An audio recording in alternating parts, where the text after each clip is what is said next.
Hello, everybody, and welcome to Icewind Dale. Rime of the Frost Maiden. Rime of the Frost Maiden. There we go. This is our campaign, Rhyme or Reason. We're glad to have you here. We're going to be playing some D&D tonight. How are you guys doing, my fine players? Good. Doing just fine. Excellent. Yeah, doing great. It's been 3 weeks. It's been a little while.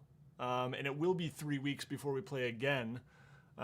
So getting a little bit more relaxed summer schedule here, and then we'll be back to hopefully every other week, every other Monday. So very good.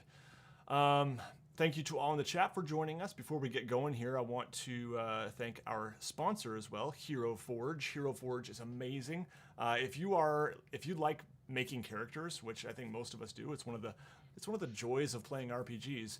Take that one step further by going over to heroforge.com and create a actual 3D realization of your character, whether you want to print that on a 3D printer as a miniature or whether you want them to send you one, whether that's metal, plastic, printed color now they have, all sorts of good stuff. You can bring your characters to life with heroforge.com. Go check it out. It's free to mess around with it. They also just released a new subscription service that will actually give you credits each month for STL files or Unity files.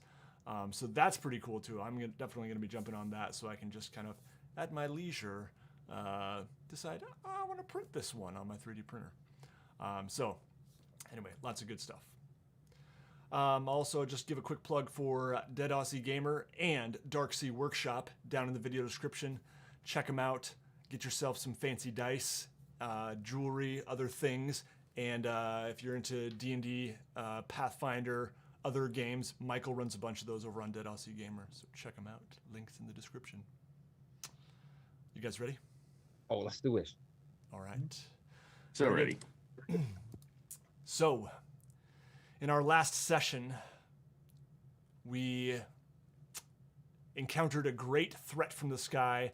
The Shardolin dragon unleashed from Zardarok's fortress toward 10 towns, hurling destruction in the form of giant beams, did destroy Goodmead and Dugan's Hole, and Easthaven is largely in ruins. As you look around you, you see that the town there are buildings collapsed everywhere, fires being put out, but the Shardolin dragon is laying limp on the ice, broken into pieces. Elias Moondiver, the proprietor of the Dark Sea Workshop, you saw at the end of last session running out towards you on the ice, stumbling, badly injured, face partially just burned and melted, and he collapsed onto the ice. What would you guys like to do?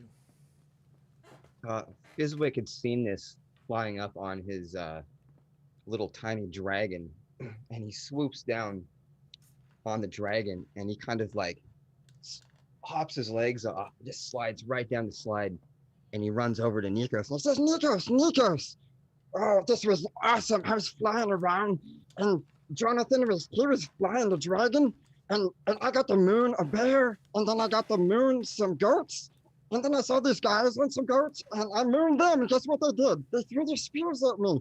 And then Jonathan was flying the whole time. Good job, Jonathan.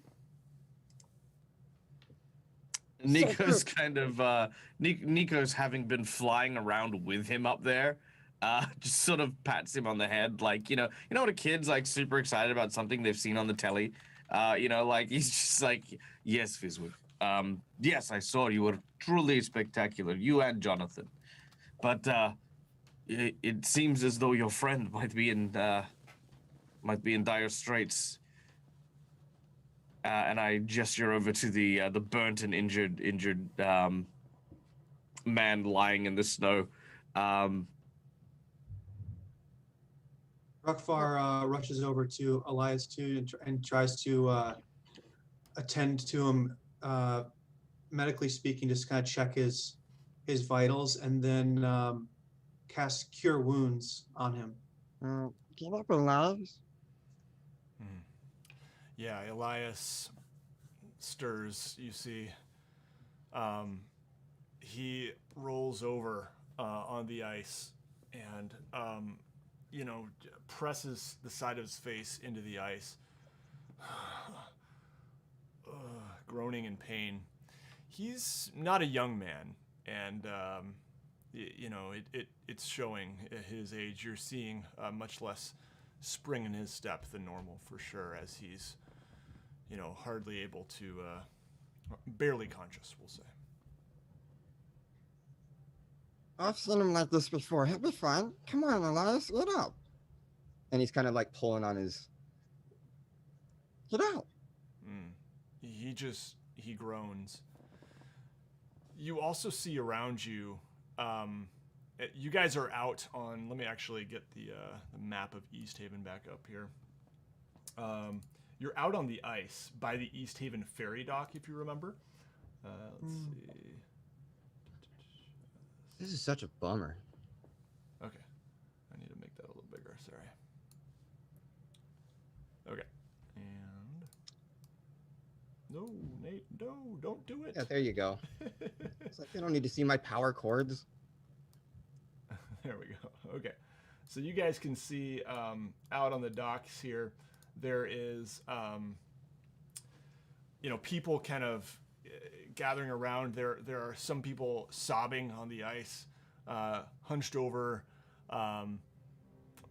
injured villagers.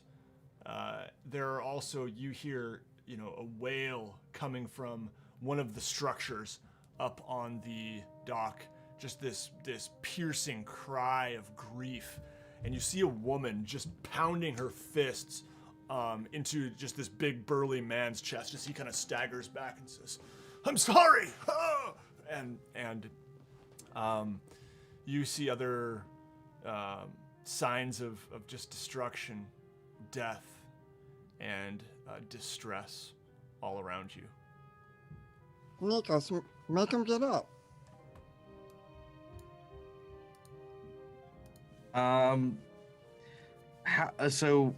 Despite his age and his severe burns, I look over at Grokvar, who's examining his condition.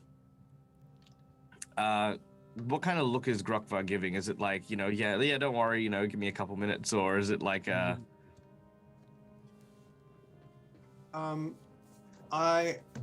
I look concerned, and I see you looking at me, and I say we take him back to the workshop if it still stands. What do you say? I think so. If someone will help me carry him, I suppose I could do it myself. But otherwise, someone should stay here and keep an eye on this dragon wreckage to keep anyone from taking a piece of the crystal for themselves. Does anybody from the party want to stay here and keep an eye on the wreckage? Fizwick, I look to Clay and see if he get any acknowledgement from him. Clay, yeah, and I'll be. By the way, for our viewers, Ryan couldn't make it tonight, so I'll be playing Clay. He kind of just gives a nod and says, "I can handle this by myself, I think." He says, "Managed to pretty much take that dragon down by myself. Might as well. You guys head on." How big is Elias? Elias is just a kind of a medium-sized human, probably 6 feet, frail. Okay. I'm gonna try and carry him. Okay. Yeah, and you see there are other townsfolk who are gathering around too, and one of them walks up and says, I can help if you'd like." Certainly, I'd appreciate it. Okay, and he he helps, maybe takes the legs or something like that, and you guys kind of trot on. Elias, as he's lifted up, he says, "The Charlatan, don't let it out of your sight. It's darkness. It is darkness." And he closes his eyes once again. Did Fizwick and Nikos hear that? probably said it loud enough for Okay. any around to hear.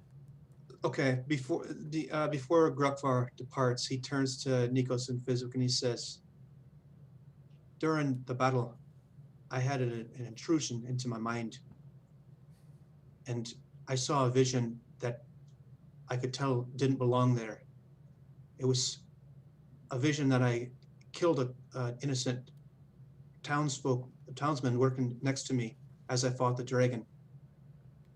Drove my battle hammer right into his chest and killed him instantly. And then it snapped away, and it was as if it never happened. And certainly, I noticed after the fight that he still stood, so it couldn't be real. Have either of you experienced any sort of intrusions into your mind or a twisting of your will when around the Chardolin?" I don't know, Jonathan, have you experienced anything strange? He says he doesn't know nothing. Who's Jonathan? It's Jonathan. He's right there. Okay. What do we see as we look over there? Nothing. Oh, really? I told you they were gonna say that. He's not good at hiding. I slowly turn and just sort of look at Nikos, just make eye contact with him to see if he's what he's trying to get a He feeling says for what I he's can't thinking. trust you two. He's the only one I can trust.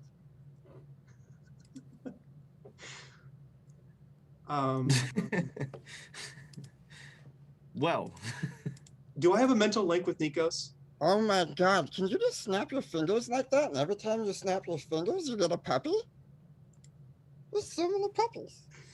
I'm going to use my detect thoughts on Fizwick. Mm-hmm. I want to peel back the onion that is his brain and see if I can see anything Careful now. or anyone. Yeah, basically. It's a testament to what we think about Fizwick that he's been talking about Jonathan now for like the past 15 minutes. And I just now realize, like, I got to figure this out. What's going on here? I presumed that that's what he called the little mini dragon that he's been riding. That's what I had thought presumed. too for a second. Okay, Yeah, and the fact that now we're being revealed that it's like just thin air. I'm like, yeah, okay, we'll let's find out, because I mean, if Grokvar is being influenced by something and Fizwick's being influenced by something, then Nikos needs to get out of Dodge, because Guys, I gotta go because Jonathan said I can fly, so he said if I get to a really high place and I just jump, I'll fly. So I gotta go. And you can see him just slowly start to walk well, off. I'm gonna detect thoughts before you leave. Yeah. So, how does that work, Michael? And Grukvar grabs Fizwick's arm. All right. Okay. So the way the detect thoughts works is if Fizwick chooses to resist, which he may, there is a wisdom saving throw involved. Otherwise, for the duration of 1 minute or up to 1 minute, I can read the thoughts of certain creatures when I cast the spell on my actions, focusing my mind on one creature within 30 foot.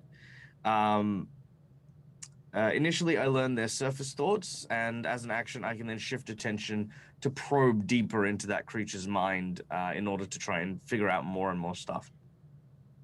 Mm-hmm. Okay. So Fizwick, so that is what I wish do you to do. think you'd resist, or? He might like it. He just doesn't. Yeah. I don't know. Yeah, there you go.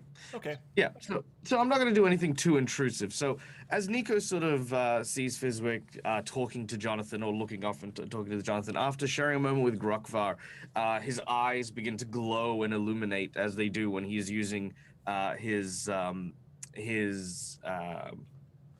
I forgot what I am. Gratal, thank you. Mm-hmm. His Gratal powers as he stretches forward and casts his mind into the mind of Fizwick. The first thing I see is the surface thoughts. So whatever Fizwick is currently immediately thinking about, like on the surface of his thoughts. Yeah. Fizwick, I mean, do you have any imagination of what Jonathan might look like? He is dressed very nice and has kind of purple fur and some horns. And he looks like he could swing either way, as far as like he might be a really nice guy or he might be the worst person you've ever met. So he kind of looks like that, you know, the Mr. Fix-It kind of like. What was that You old know. movie with the kid from growing up where they peed in the orange juice movies? Oh, they peed in the orange juice in the fridge. Little Monsters. He looks like that. Fred Savage. Oh, My Oh. Pet Monster? Howie Mandel is the monster, right? Little Monsters. Oh, Little Monsters. Okay. Not My Pet Monster. No. All right. Okay. Kind of demonish. Okay, So yeah, I so imagine that- you see that, Michael, but it's like, Yep. you know, it's you also just get the sense that Fizwick is being deceived. Okay. So this feels like another presence in the mind that I'm exploring. Mm-hmm. Okay. He says he can see you, Michael. Oh, I don't know who this Michael is, but I can see him too. Whoops. Nikos. Is there Michael. another? I look around Michael? for another Michael. person. That's Nikos' middle name is Michael. Okay, This is getting real meta So- here. Jonathan is powerful. pretty powerful. Okay. So hold on. He I'm. says he knows I what you're do doing, apologize. Michael. Whoops. I am. Okay, I'm looking up a couple of different things here. Mhm. Okay.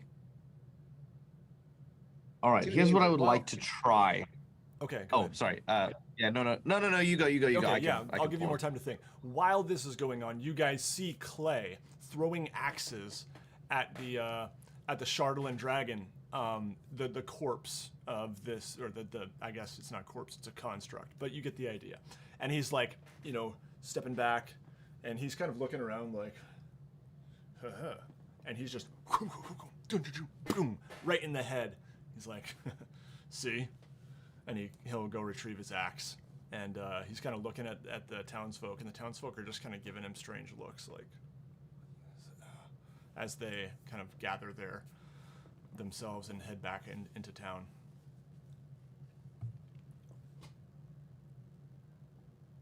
So I can go All fly right. now? Okay. So here's what I'm gonna do. And this is purely to see if I can use this ability. So I would like to use Mind Spike on Fizwick. Now, Mind Spike is a damaging spell that does 3d8 psychic damage. But what I would like to do while my detect thoughts is up and while I'm getting a visual representation of Jonathan, I would like to direct it through Fizwick and psychically into Jonathan.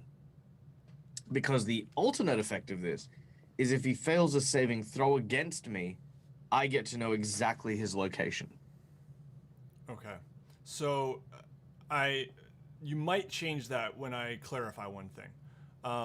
Yeah. When I said you get the feeling Fizwick is being deceived, I didn't mean by Jonathan. I meant like you get the feeling Fizwick is just seeing things. Oh, right. Okay, I It see, wasn't I see, clear I see. enough. No, that's fine. I was like, oh, he's being deceived by Jonathan is and that was me adding that in, so that's fine. Okay. Oh yeah, okay. Would calm emotion have any effect on that? Would this maybe be a construct of a frazzled mind in the wake of all the devastation and the like?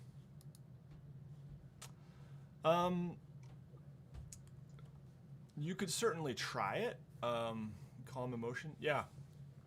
Yeah. All right. I will attempt to calm Fizwick. I will his eyes will go from being like this purple from the detect thoughts to like this very soft pink as he says, "Do not worry, Fizwick.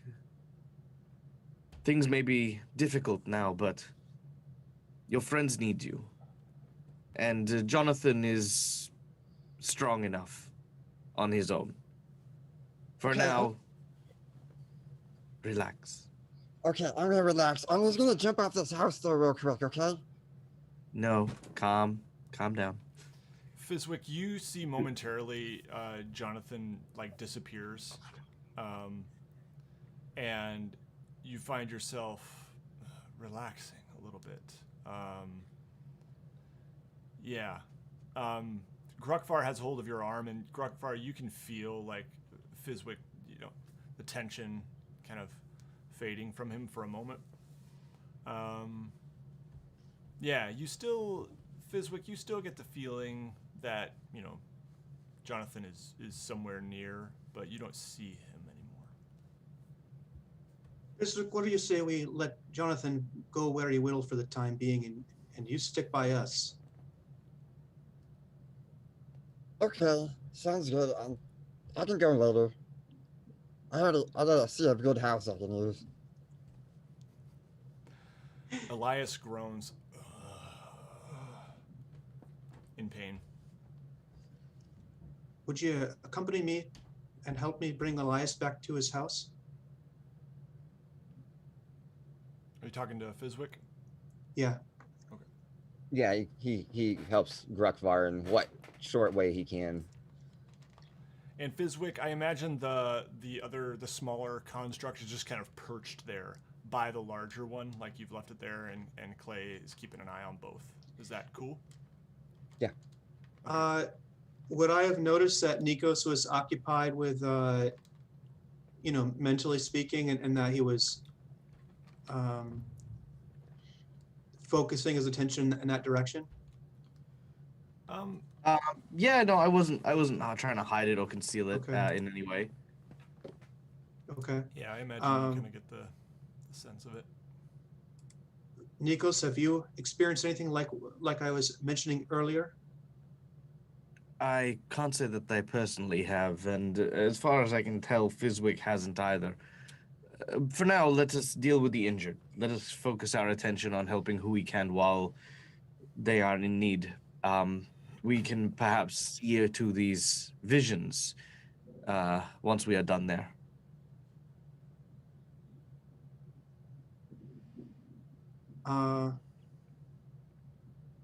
Sounds all right with me. Good, because the gentleman you are carrying will not have long if we tarry. You both head to the Dark Sea workshop. See what you can do in order to treat them for the time being. Clay, you stay here and guard the shuttle and dragon. No one is to approach, not even the guards. In the meantime, what I will attempt to do is I will attempt to establish a emergency triage somewhere in the town. See if we can get all of the injured to a single location where they can be treated by the clergy and the hospices, and see if we can find those able bodies to be able to help mitigate any destruction and rescue those in need of rescuing. Nikos, if you might want to stay a bit close to the wreckage here, because I'm not sure if Clay can do this on his own. And I point over, and he's throwing an axe into the wreckage repeatedly. You see him once in a while just kind of... I know you've got a lot of work to do here, and you've set out a lot for yourself, but perhaps you could put one more thing on the list, and that's make sure that Clay doesn't damage himself, and also that no one else gets close to that dragon. I say for the time being, we keep with our original plan and steer clear of this stuff, this Chardolin. Some distance might be good. I agree. For now, anyway. All right. Okay. As they go off, I'm gonna do it as I said. I'm gonna try and rally some of the people, especially those who are like kind of gawping, as it were. It's like, if you've got time to lay eyes on this thing, you've got time to dig some people out of the rubble. Get people to find blankets, boil water. Try and make, basically just establish a recovery center.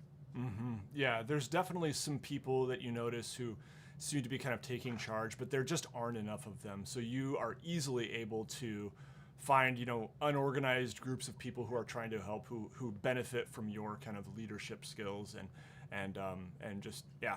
You also do find, Nikos, you notice Valin Harpel kind of, helping here and there. You notice her helping to drag, an injured townsperson with another, person, one on each shoulder, has this, and she's, surprisingly strong for an older woman.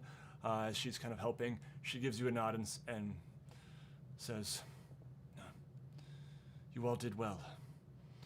It was not good, but it could have been worse. How are you holding up?" As she kind of trudges along and kind of gives you a nod to follow. I think we shall be fine for the time being.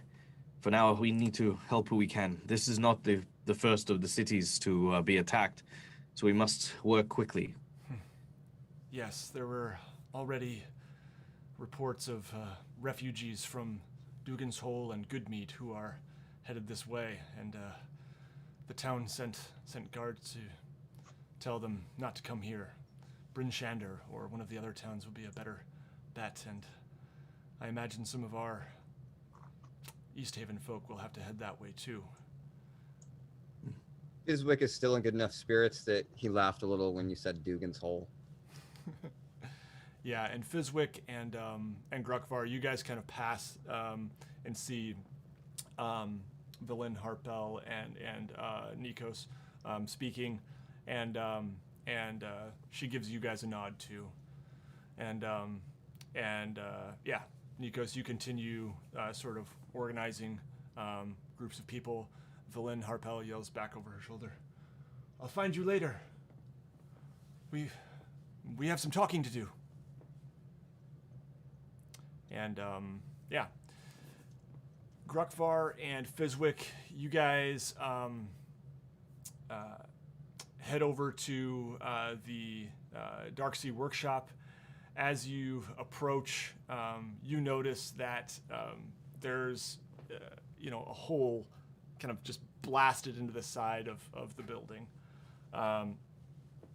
It's still standing, but it looks like it has hurt the structural integrity of this rather quaint little shop from the outside, at least. The once kind of warm mirage, if you will, or whether it was an illusion or not, the warmth of the Darksea workshop is utterly gone. It looks like the rest of 10 towns now, in terms of wind-swept snow everywhere, ice. It is unrecognizable from the almost oasis-like structure that once stood here on the edge of 10 towns, or here on the edge of Easthaven. As we're carrying Elias, Fizwick says, Oh my god, it looks as bad as my shop sales, Elias. Oh, it's really messed up. Oh. Grugfar sets Elias down in a soft snowbank, and kind of not too close to the wreckage of his place here. And I want to peer into that hole. I want to just take a look at what it looks like inside the shop. Yeah, I mean, it looks, there's definitely some destruction, a shelf broken, melted cushioned chair, bottles kind of shattered, and other items. But it's, I would say if you're surveying the scene, it's probably about 75% still intact here. 75% of the merchandise is salvageable, in other words. But yeah, there's a pretty big hole that's kind of been blasted in the side of the building, and it looks as though there was some fire, but it's been put out. I think I can jump off up there. What was that? I think I can jump off up there. It's like a fly. Why don't you stay down here on the ground with us for the time being, Fizwick? What do you say? Okay. I peer in and I want to see is there any sign of that little magical dog? Whose name I can't remember right now. Tomas. Tomas. No, you don't see any sign of Tomas in the main floor here. Fizwick, does Tomas come and go as he pleases, or does he live here pretty much all the time? He doesn't like humans too much. They treat him worse than me, so yeah, he's pretty much always here. At this point, he's probably a pile of smoked dog meat by now. Pretty brutal for someone I thought might be your friend, but Thomas! Thomas! You hear a skittering of paws coming up the stairs in the back, where down to the lower quarters, and Tomas comes out, and you do see that he is uninjured, and says, Oh, "Oh, nope, I'm cooked. oh, good, oh, good, you found him. I'm so glad he's okay. Oh, Master Fizwick, it was terrible. Elias went out to face that thing. I told him not to go. It's That's okay, Thomas. We've got him, and he kind of pets him, and his like fur is kind of like singed and burnt, and he looks like one of those koala bears from the. Yeah, it's bad. yeah. No. He's definitely. You mean koala? Koala. No such thing as koala bear. It's like saying tuna fish.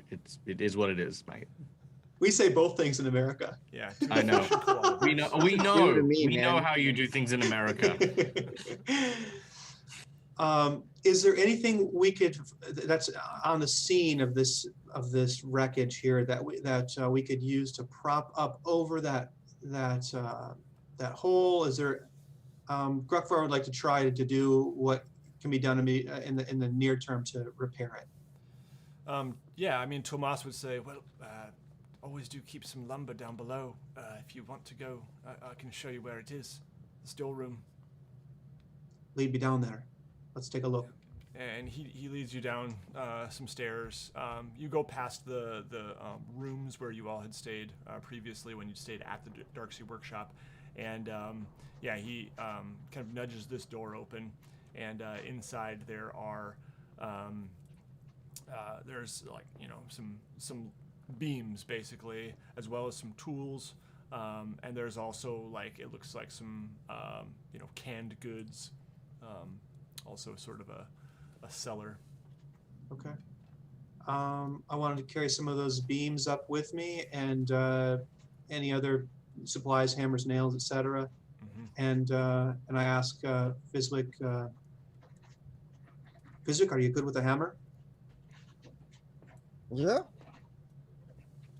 Well, why don't you help me put some of these boards up over this hole? Yeah, Fizwick helps him with the nailing up of the boards and all that good stuff. Hits All right. himself with his finger. Fizwick, what do you say you help me close up this Dugan's hole? Oh, I'll close that hole. So yeah, you guys managed to patch up the hole, adding at least some structural integrity to that side of the building. Elias is you know, on the sofa there in the main room, and he starts to come to. He says, "Please, there's some ointment back there on the desk. Please, the burns." I was just saying in chat. Meanwhile, we send our cleric along with the very injured Elias, suffering from massive burns, and he's like, "Well, I've put you on the sofa. Time to fix a wall." I already threw some cure wounds at him. I did what I could. Yep, you'll be fine, mate. The building won't collapse on him now. Yep. I really thought, you know, it You could be found a unsteady. point. It could be unsteady. I don't want to. Yeah. I don't want to add insult to injury or further injury to injury. Structural integrity was lacking. Yeah. You rest here. Definitely around Durgan's hole. All right, so I get him the ointment. yeah, and yeah, you know, he takes it and he says, "Yes, here," and then he points to like his hip and thigh. And says, he kind of rips the fabric, starts to rip it, but he's too weak to really rip the fabric of his robe. Along this side too. Some good CBD oil, Elias.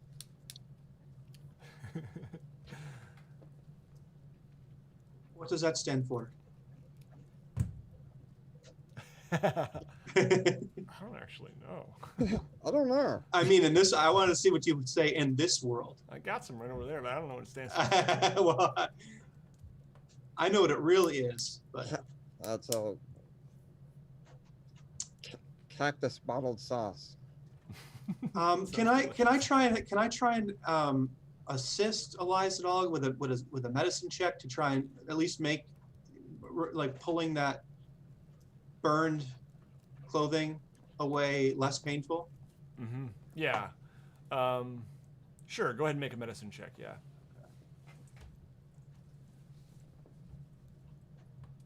8. Yeah. I mean, you help him like rip the fabric at least, and he, you know, he kind of dozes back off to sleep. Must rest. Must rest. And he just kind of dozes off. Okay, I just wanted to sort of check his general sense of being and like his pulse. Yeah, his pulse is strong enough. Okay. Yep. Can Fizwick, since he's met him before and knows a little bit about him, can he look at him at all and see if there's anything he might be needing that he's not asking for, or? Sure. Yeah. Why don't you go ahead and make a medicine check as well, Fizwick? I want to pull a blanket over Elias and then get a fire started at the fireplace. 10. All right. Yeah. I mean, you, Fizwick, you probably would identify that he could use some water, and you know, your water skin would be very welcome. Fizwick gives him some water and just kind of looks up at doesn't know what to do now. Yeah, he, you know, kind of chokes it down, but, you know, manages to get enough, like, yes, thank you, and dozes back off to sleep. Yeah, what, Michael, what is Nikos doing? Is he going to be heading back to the Darkseid workshop, or I would say it's getting probably around maybe 5 p.m. Here. Well, I think it comes down to like how much the town is in need. You know what I mean? Like very much Nikos is trying to bring people together and trying to rally them to you know, sort of deal with any of the injured and help like make sure that people aren't sleeping out in the street in the middle of Icewind Dale. So I mean, obviously that might take a while, and I'm trying my best to get through that. And yeah, if however it seems like, you know, there's a good rhythm and everyone's kind of doing their thing, then Nikos will probably go back to the Darkseid workshop and catch up with the others. Yeah, I mean, I would say the needs are, I mean, for a while here, going to be endless. So it's one of those things where it's like there's just not enough hands. So you could work through the night and it would still be chaotic. And if you'd like to do that, you can. If you think that, you know, you could use some rest at some point, but I would say you could definitely keep yourself busy for several more hours. Just trying to organize people and maybe find homes where people can stay and things, and maybe opening up the inns and I imagine with your silver tongue you could kind of talk some people into, like, you know, just a few more of the injured. It's sort of thing. Yeah, that's pretty much the goal at the moment. Like, I want people to be talking about, ideally, Nikos in a light that is going to be favorable to me at a later date when I may need the favor of Easthaven people. It's like, oh, do you remember Nikos was, you know, running around and helping the injured? And given the time and the quote unquote hope that we don't come across something else, I'm also going to use the polymorph spell on myself, and I'm going to transform into a stone giant and use it to kind of help with some of the larger pieces and use it to try and again just reinforce and secure some of the buildings that look like they may be you know, on the verge of collapse. Yeah, doing what I can in with my huge size Mm-hmm. to help out. Yeah, that's awesome. Yeah, definitely some survivors pulled from some wreckage because of your strength and just kind of lifting these large beams and other pieces of rubble. Yeah. It's got to be an amazing sight too to see a average sized person turn into a stone giant. I mean, even I know there's disaster all around, but Yes. probably wowing a lot of people with that one too. Yes. For the first time, you see definitely some children kind of, gathered around just in awe of this, and parents saying, "Oh, go look at that. Yes, go check it out." And things like that. As tallies are beginning to come in, I mean, the dead. Well, let me see. What is the population of Easthaven again? It seems that the dead are in the hundreds for sure, and many injured. Let me just double check this here. Easthaven, population 750. Yeah, so the dead are in the hundreds. About half of the buildings have been destroyed, the structures, and in some form, damaged at least. The stench of death is unbearable, and you see many people pulling bodies out on sledges and wagons, just kind of out to the edges of town, lining them up in the snow to be identified by loved ones. You see some people even going around with a broom, trying to keep the snow off the bodies so that they can be identified by loved ones. And you definitely get some accolades from the townsfolk, Nikos, for your actions here. The town speaker, Daneth Whalen, in fact, also comes by. He is limping and holding his side as he kind of hobbles over, gives you a nod, thanks you for your help for the town. The rest of you, Fizwick and Gruckvar, are there at the Darksea Workshop, and it's getting quite late. Would you like to rest here for the night? Since two of the party members are still out and working with the townspeople, Gruckvar turns to Tomas and says, "If I was to leave for a while, do you have any way of contacting me if Elias or yourself need me? I know this is a magical place. Is there anything any way you have of getting a hold of me if I was to leave for a short while?" I mean, I could light the beacon. It's a greenish light, straight up in the sky it goes. Is that Tomas? Yeah. That sounds perfect. His accent changed a little. I wouldn't know. I'd have to go back and check the archives. Fizwick, what do you say? Why don't you come with me? I want to take a look at this wreckage one more time before I call it a night. Yeah, Fizwick, you can see that he glances around the Darksea Workshop to look at it. It's just messed up and burnt. And he looks over at one wooden shelf and he sees a whole bunch of polyhedral shapes that are just like melted into the wood and they're like dripping off the side of the wood. And He's like, yeah, let's go. This place is wrecked. What a miserable sight. I want to head back to the wrecked Charlatan dragon. Mm-hmm. And I walk up to it. What's Clay doing? Clay is just kind of sitting there by himself, probably sharpening his axe. And there's no townsfolk around anymore, really. Okay. He's just kind of sitting out on the ice. Maybe sitting on the dock, kind of feet swinging.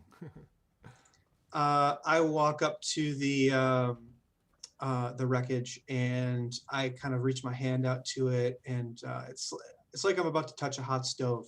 I'm kind of hesitant to do so, but I reach out and I touch it and I cast Identify, and I hold my hand to it.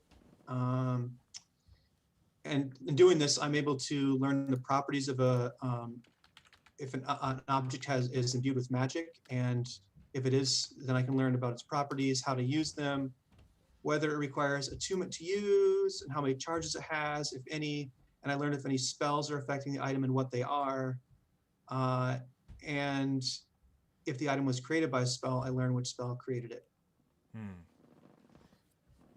What kind of information do I gain from this Chardolin? Yeah, and is this the larger construct that is now out of Well, order? actually, is the smaller one parked here too? Yeah. I'm gonna cast Identify on that one. I'm gonna actually cast Identify on that one because that one's up and running. Yeah. As you reach your hand out, you definitely get the sense that it is not, it is enchanted, as you know, you saw it being enchanted in the first place, to follow the orders of its rider Fizwick at that time, but you definitely get the sense that that there's some darkness here, some sort of dark magic. In fact, it gives you this feeling of the darkest places that you've seen in your life, the evil at times of the Duergar, the arcane rituals of Deep Dara, and some of the sort of hunger and greed.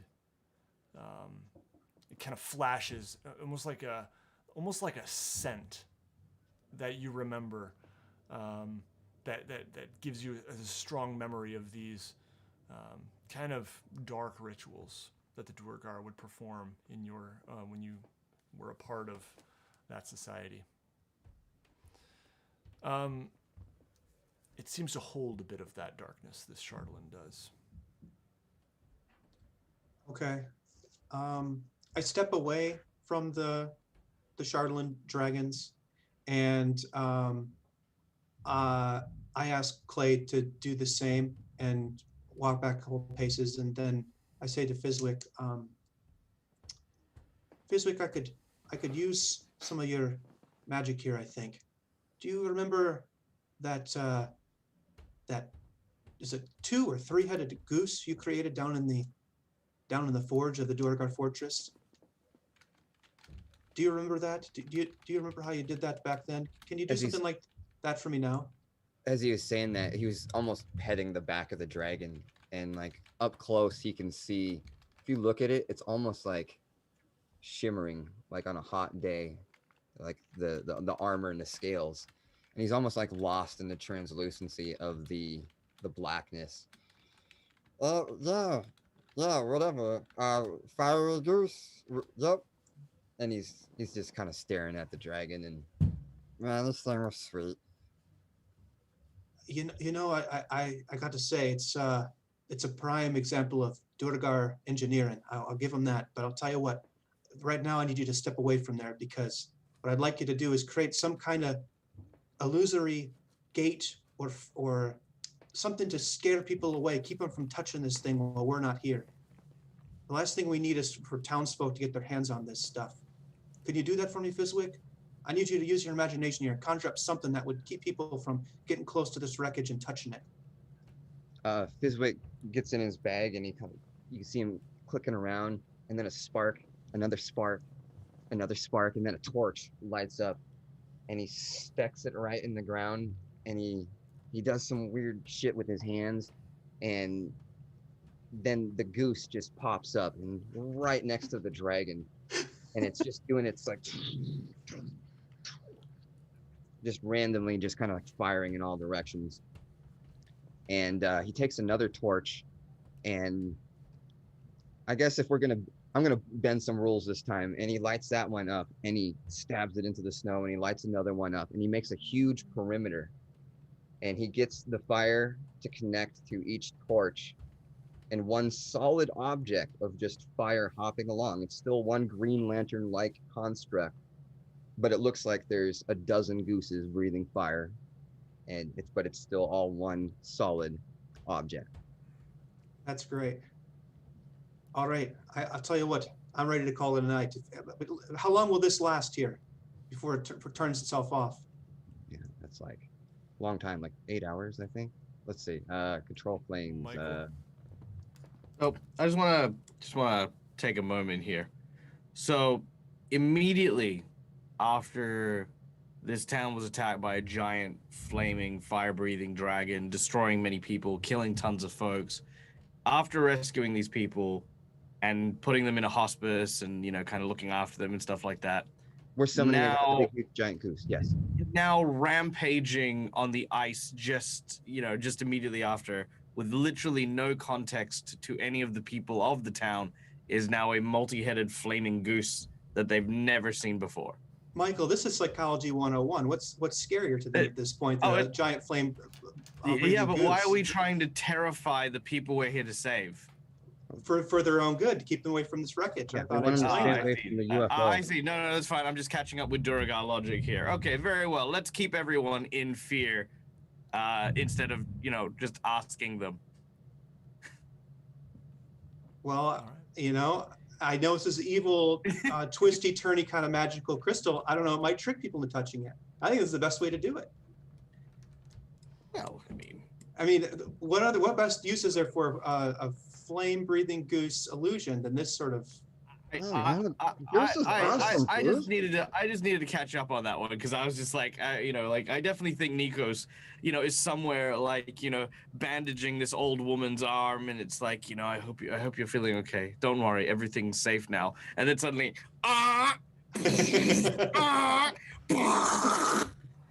and that's like. So here's my question: is this an illusion, or is it actually flame? I think it's actually. I don't know. It's as far as I know, it's actually flame. But you can just shape it, right? Yeah. Let's see. Yeah, it lasts only 1 hour. Okay, so yeah, you definitely you managed to do this. It is encircled, and Clay is kind of standing back, like, and the ice is starting to sweat a little bit, we'll say, as well. Yeah. Anything else you guys would like to do here? I noticed the ice is sweating.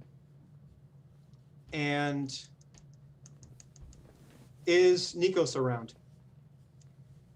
That I can see. Yeah, I wouldn't be too far away from the ice. Like I mentioned. I'll say this: I do a little bit of. I got to prop myself. Will Wild's Outdoor Adventures, camped in the winter a little bit.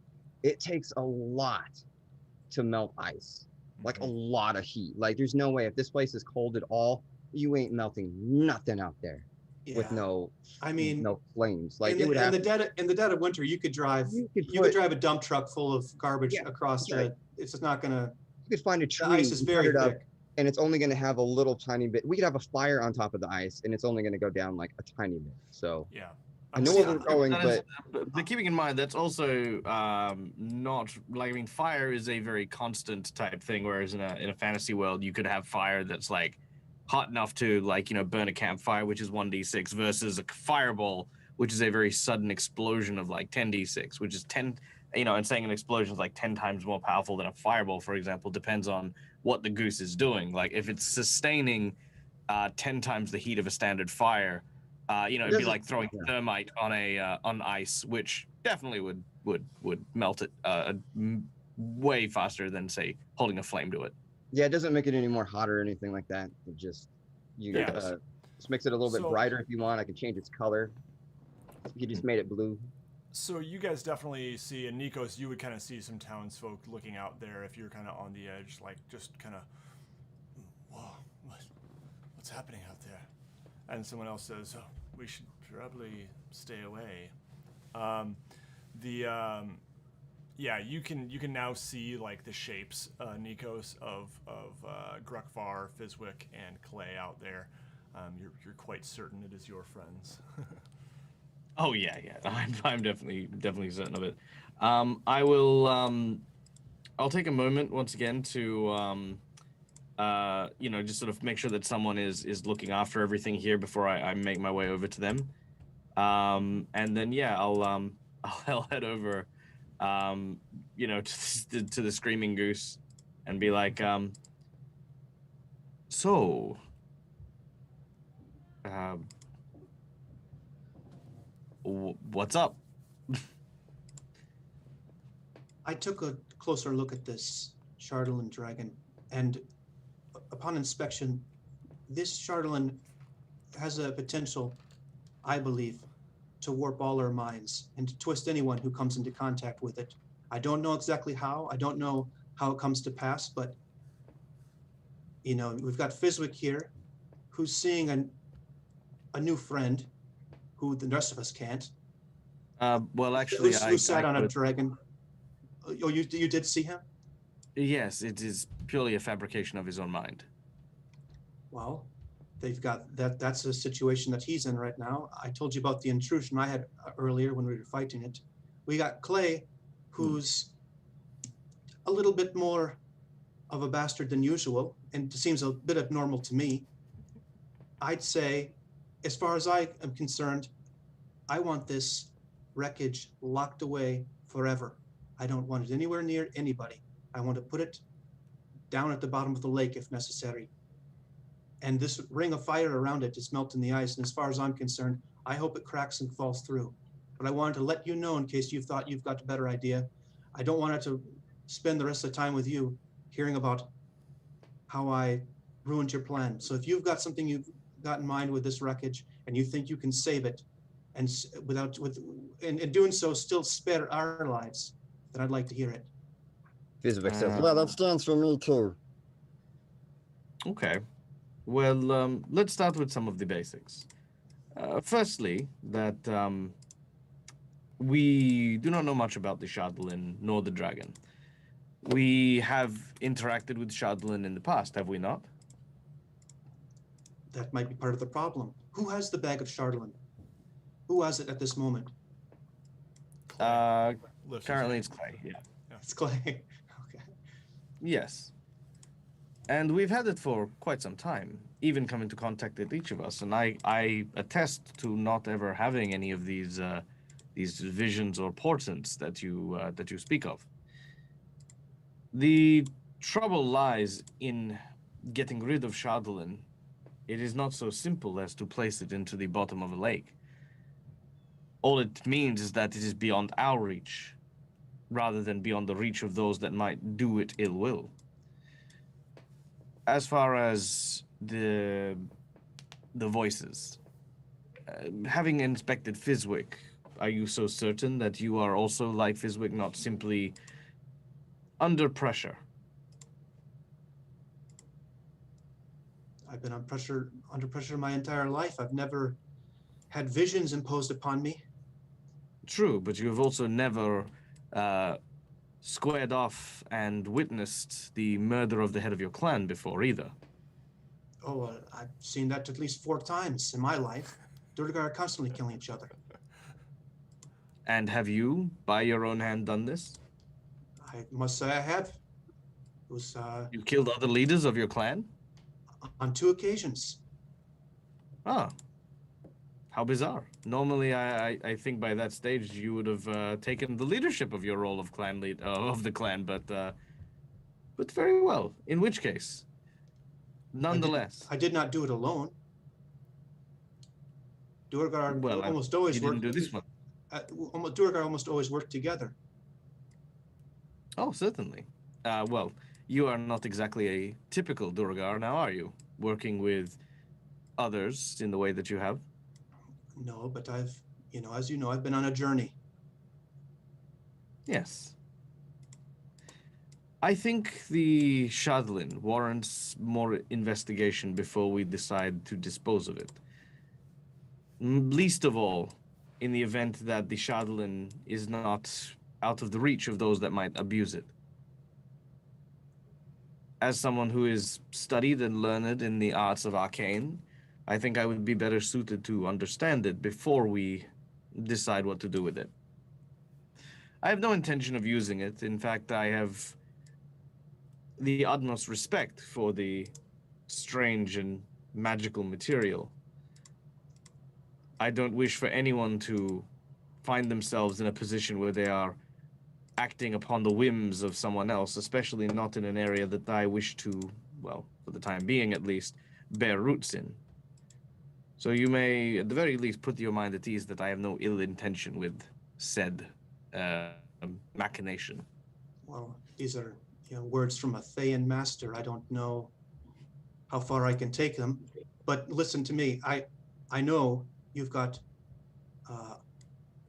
arcane powers, but you're not the only one here with magical knowledge. And I've taken a close investigation of this Shardolin, and I don't know if it's redeemable. But I'll give you a chance. I'll give you a chance. Listen, you've never stabbed me in the back. I'll tell you that much, Nikos. You've never stabbed me in the back, and plenty of Duergar have tried. So I'll give you a shot, but I want to make sure that no one here tries to touch it. It has a corrupting influence on people, is what I believe. And so my concern is, how can we keep this away in the meantime? I hear what you are saying. I acknowledge that that is your desire, and for the time being, the only ones who shall be in contact with the Shadowland Dragon should be us. But if you would like, you can help around town and free up some of my time so that I might be able to investigate it quicker. All right. I'll take over whatever you were doing. Though I'm not a stone giant form, so I might be a little less. I forgot about this. Hold on 1 second. Whoa.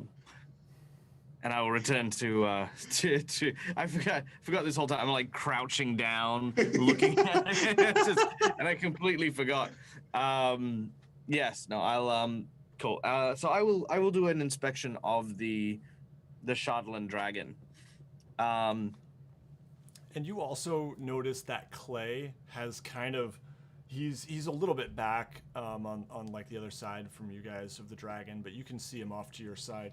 He has actually got out the Shardolin, those chunks, and he's got them like laid out on the ice, as well as that little dragon figurine from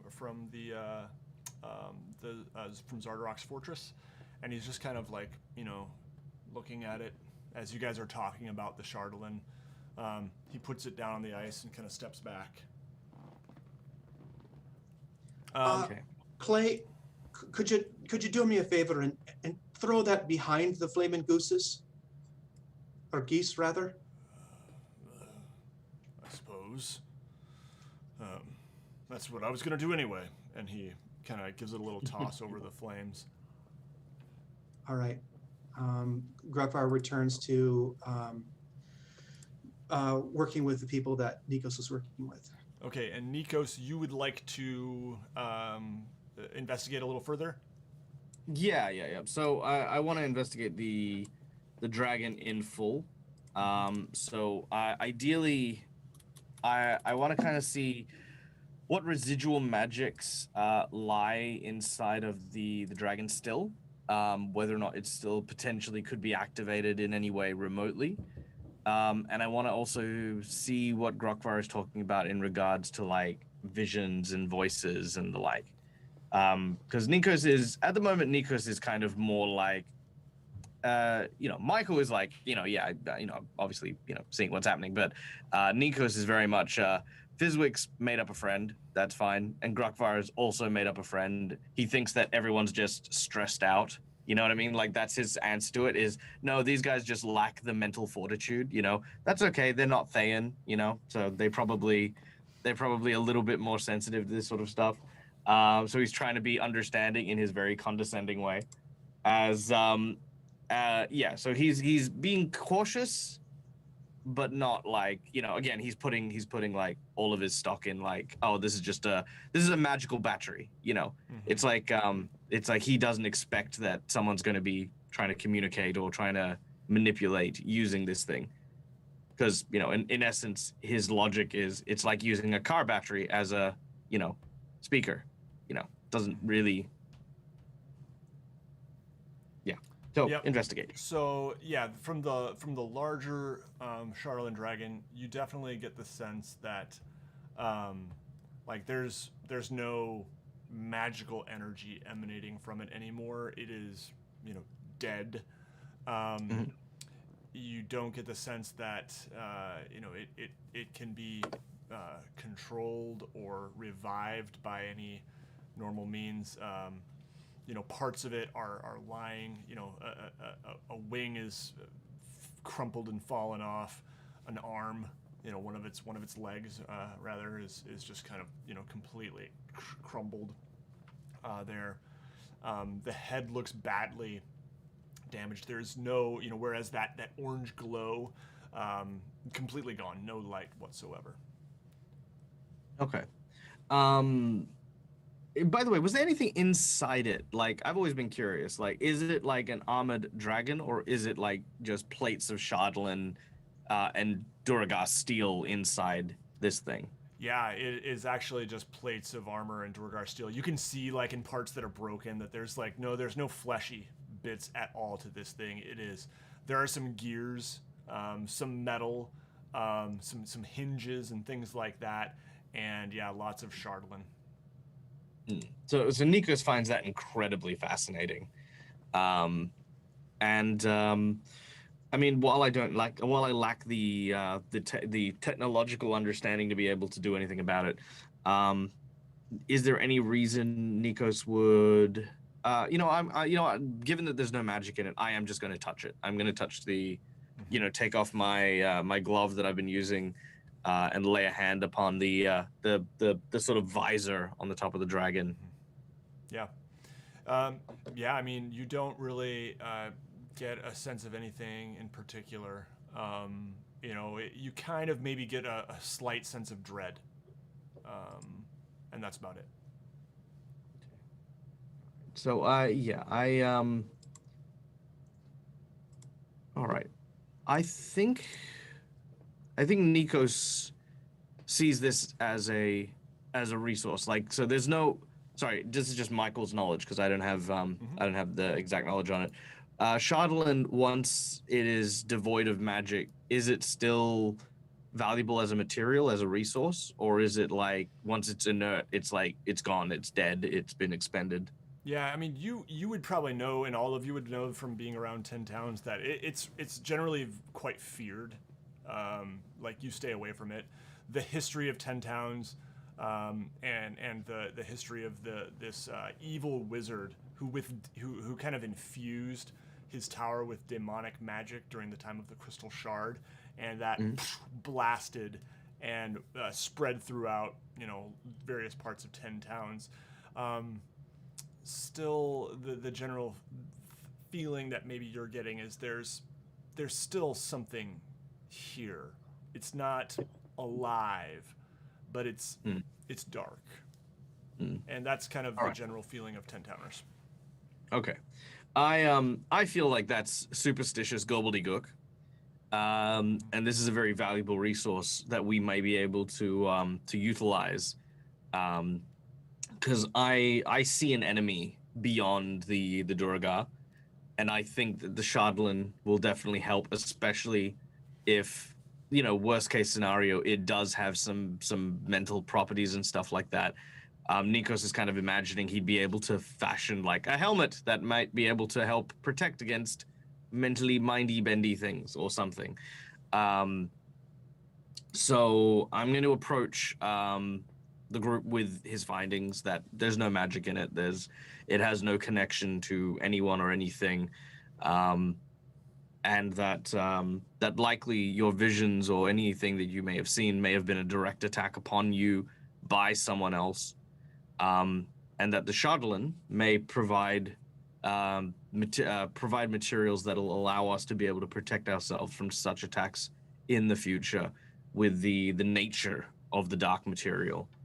And Nikos makes it very clear that he does not see it as this dark, evil material that the ten towners believe it to be, but as a tool that, when placed into the hands of the misguided, transforms it into a giant dragon-shaped hammer to bring down and bring to bear upon the people and the enemies. But when put in the right hands, could be used and fashioned into something that could be quite useful against a number of different problems facing the cities and the 10 towns. And how would Grukvar and Fizwick react to this? I say, well, you're no fool, Nikos. You're a man who you only make decisions once you have the evidence at hand. But here's what I'm telling you. What more evidence do you need? You've seen madness everywhere this Chardalin rears its ugly head. You know, you've seen it in your own party. You've seen it in Zardarok. You've seen what his life became. You're wrong. You're wrong about this. And I'll tell you what, if I'm the last one possessed of his own mind in this group, I'll be leaving. I'm done. Well, I mean, the places that you see madness, you also see Duergar. Are you so certain that it is the material you speak of? I mean, let's be honest. The Chardalin has been in the company of this traveling companionship for some time. Well, I'll never carry it. I won't touch the stuff. You guys And I can respect that. You guys see in the distance a green beam of light shooting out of the sky from the direction of the Darksea Workshop. That's Tomas. That's his signal. He needs us. And that is where we're going to take a break. Okay. I'm just imagining this giant Doxy Workshop symbol in the clouds, like, you know. Swirling The big torpedo giant lights. key. Yeah. Cool. All right. Well, thank you everyone for joining us. We will be getting into some good stuff in the second half here, so stick around and make sure you check out our sponsor, Hero Forge, heroforge.com. Go ahead and play with some characters. I'd love to see some Elias Moondiver builds over there on Hero Forge. You know, I don't know what he looks like. I haven't drawn a picture. I don't have one in the book. He's a character that I made up for Will's brilliant idea of the Darksea Workshop. So, but he's an old wizard type. So anyway, have fun with that. Can you throw some brief descriptions of him again? You said he's like 6 feet tall. Yeah, He's an old man. frail old man wizard. What's his hair look like? I imagine Gandalf / Radagast sort of, you know, but just eccentric, weird. Barnacle? Into. Sure. I don't know. I'll let the people decide. Okay. Okay. I think that'd be fun. And if you build one, feel free to throw it up on the Discord server under, I don't know, maybe the D&D channel. I should make a channel for this campaign, maybe on the Discord server. But I could put him in my miniature because I actually have. If you go on to the plug Darksea Workshop Facebook, if you scroll down far enough, you'll see I made some stained glass windows, and I actually started making the actual physical Darksea Workshop as a display to set the dice inside. So when you see the pictures of my dice, they're actually in the shop. I even put my dog in there, which I guess I got to put Tomas in there maybe. So that'd be cool. yeah, I'll print him out. Whoever like makes the best one. that'd be cool. So anyway, we'll be back very shortly. But yeah, thanks for being here, everybody.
played when. By the way, I pushed us live. I think that's true. We're just talking about board games, guys. Welcome. Oh, very well.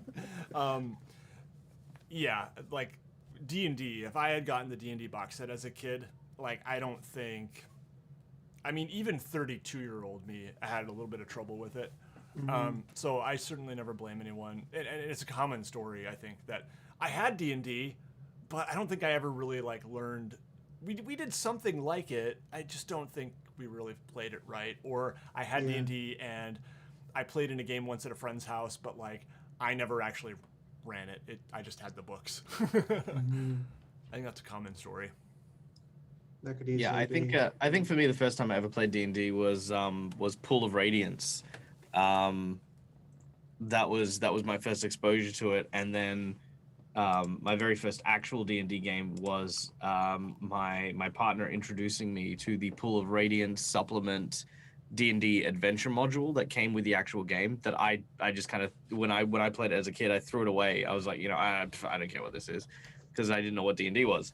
And then she ran me the actual module, like, during a actually ironically during the hailstorm we were talking about earlier on today, and that was how I actually got into to D&D and role playing in general. Was playing that Pool of Radiance module thing. That's cool. Wait, did you say what edition that was? I'm sorry if I missed that. I want to say it was 3rd edition, maybe. Okay. Yeah, I don't know, but that's cool. Yeah, I think definitely. Rules in general, like the idea that I was gonna read anything beyond like what is in like sorry or here we go. What's the global conquest game? Risk. There we go. That was probably as complex as I ever got, right? Before I was even 25, I would say. And so yeah, I just these books are unwieldy, so I try to keep, that's one of the reasons I make lots of videos that try to like make it less intimidating and teach people the rules. That's just one of the many ways things like YouTube and other internet resources really change things, Yeah, for sure. Oh yeah, for sure. Like the idea, that's the other thing is if you go back, sorry viewers, we're just chit-chatting. Hope you're enjoying this too. Leave your comments about what we're talking about. I had a thought and I lost it. What were you saying, Alex? YouTube? Oh, how YouTube's changed things? Oh, for sure. Like, that's one of the things that was kind of D&D was notorious for in its early days was like people bought these rules like through mail order and they never saw anyone play it. And the rules were not quite as clear as they are now. Like the books, there were some growing pains they had to go through to get a little bit better at explaining the basic concepts of what these games are. And 5e is the most straightforward and simple edition. Really, isn't it? I mean, it's designed that way. Yeah, I mean, I think I think there are probably people who would debate that, but I would say okay. Yes. Yeah, I mean, I think a lot of ways, like first edition was pretty simple. Oh, okay. But yeah, anyway, the idea that you would order it in California and it got made in Wisconsin, you've never seen anyone play it before, and you're just like, I don't know. There was a million different fiefdoms. Everyone was playing their own version of it, huh? Exactly. And that's how it kind of developed in weird ways. And then people would call Gary Gygax at his house and he would take calls. Or probably more common, write him in the mail and actually. That was what Magic the Gathering did.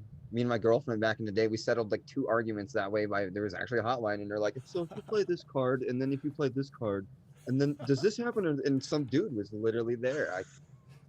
Well, times have changed, man. Like, oh man, yeah. What an incredible job that would be. If you were like you were the Magic the Gathering maestro. Yeah. Like the Nintendo Game Masters. What were they called? Oh, Nintendo Power Hotline or the whatever. Yeah. I desperately wanted to call that, but I wasn't sure I was able to shell the cash. Yeah, if you haven't seen it, what's it called? I can't remember the Netflix documentary series on video games. It's really good. Oh, The Toys That Made Us. No, not that one. It's like specifically video game history. That's a really good one too. I've only seen bits and pieces of it, but this one's called like Level Up. I think it might be called Level Up. Yeah, Toys That Made Us is great though. it really is. The, It is a the great Ninja series. Turtles one was sad. You could see that those guys, when they created Ninja Turtles, like one guy really loved those turtles, and the other guy just slowly kind of faded from it. And the other guy wasn't ready for that. He still wanted his buddy. And that hit me hard. It's called High Score. I highly recommend High it. score. Yeah. That was a good one too. Yeah. I haven't watched it all yet, but anyway. All right, D&D. D&D. Hell yeah. Before we get going, Michael, what's going on with Dead Aussie Gamer these days? What can people look for?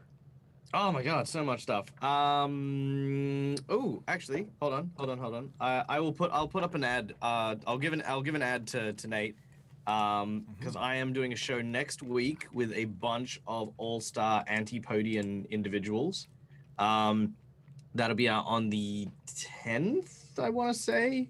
It's a Saturday for me. It's a whole thing where I get to play a random roulette game where I don't know what character I'm playing. The GM doesn't know what the plot is. It's literally all random generated live as we play.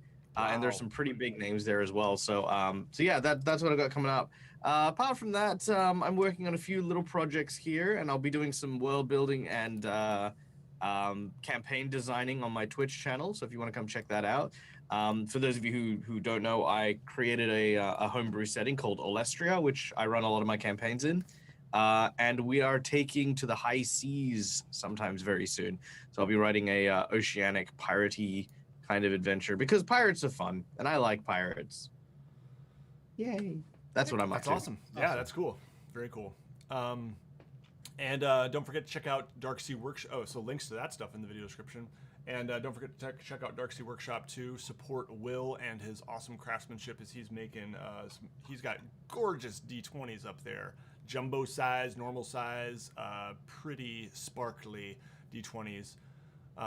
So yeah, go check them out. I've got the sets done too, but I just haven't molded them yet, so I'm being very lazy. The molding part's scary. Yeah, there's been a ton. I mean, I talk to Will almost every day, and there's been a lot of ups and downs, and it's been difficult, but he is overcoming the hurdles and challenges. So full sets coming Chipping soon. away at it. Chipping away. Yep. Good All right, stuff. I sent you the thing on Facebook. Facebook, nice. Okay. So as we let me put this up here. As we mentioned on the there we go. It's a little bit too large. There we go. We're getting closer. Yep. Nice. Yep, there we go. So yeah, that's when it'll be. It's on Phoenix Wacky's channel, and it features Robert and Ben, who are part of a New Zealand sketch comedy group called Viva La Dirt League. AJ, who's a friend of mine from Perth, who is starting her own Twitch channel, which is awesome. Dreaded GM, who's a really good friend of mine from the Eastern States, who also does Twitch Tales and stuff like that. And Tales of Pesh, who is a Eberron-specific role player who does a bunch of really, really cool streams as well. So it's like a big all-star cast coming together with Phoenix, who's in Japan. And he's going to be GMing for us. So it's I did one of these a while ago, and it was a whole ton of fun, and I can't wait for this particular one. I'm very excited about it. Yeah, that sounds pretty amazing. So check it out. Friday, July 9, or Saturday, depending on how you look at it. Yeah. Cool. All right. So you guys have seen the beacon shoot up from the Dark Sea Workshop's direction. As the fire continues to burn around the Chardolin here. Fizwick, can you turn off the goose light? Fizwick kind of stops the magic hands, and it just goes bum bum bum bum bum bum bum bum bum. Yep, awesome. And you can hear the last one go. Okay. Love it. What would you guys like to do? Head back to the Dark Sea Workshop. Okay. So, is Clay coming too? Would you ask him to come too? I'm waving my hand in a beckoning manner. Okay. Yep. I Clay don't know if you. follows. Okay. Yep. He kind of gives the Chardalyn a look on the ice there, and he says, "Should I gather this back up?" I wouldn't. He kind of kicks it with his boot, slides the shards and the like little dragon figurine closer to, like, up, basically it butts up against the side of the larger dragon there, and he hauls in your direction. You guys make your way back to the Darksea workshop, and Tomas is outside, barking excitedly, and says, "Thank goodness you've arrived, Master Fizwick. Please, there were some looters who came about, trying to get in. I seem to have triggered one of the items to scare them off, but they might be back. I think we'll need some protection here." Oh, good job, Tomas. Where they at right now? They went that way. And he kind of lifts his paw and points in a direction. You do see some shadows just kind of, behind some adjacent buildings, moving away. Can Fizwick maybe like get up on top of the rooftops and like see anything? Sure. Yeah, I mean, you as you climb up on the rooftop, you see pretty far away now. They're probably a good 100 yards away by now, but you do see two figures that are kind of running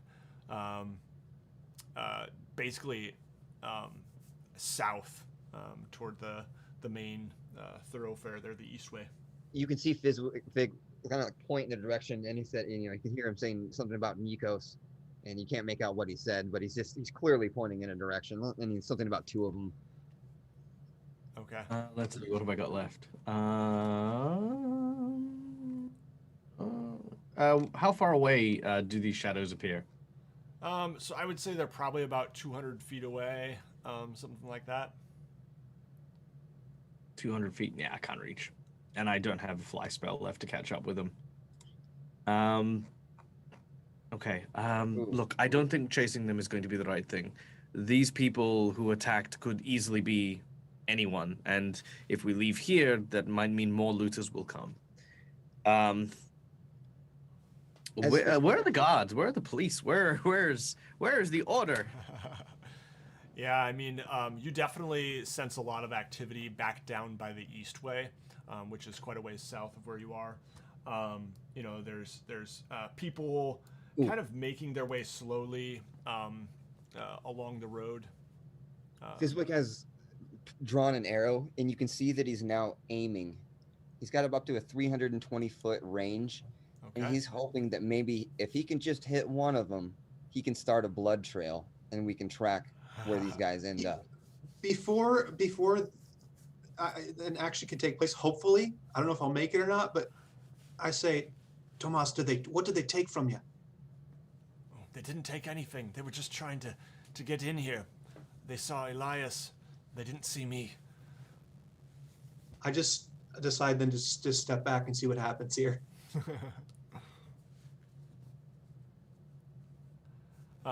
And Fizwick, go ahead and roll that attack. Now, is this far enough where you would be rolling with disadvantage?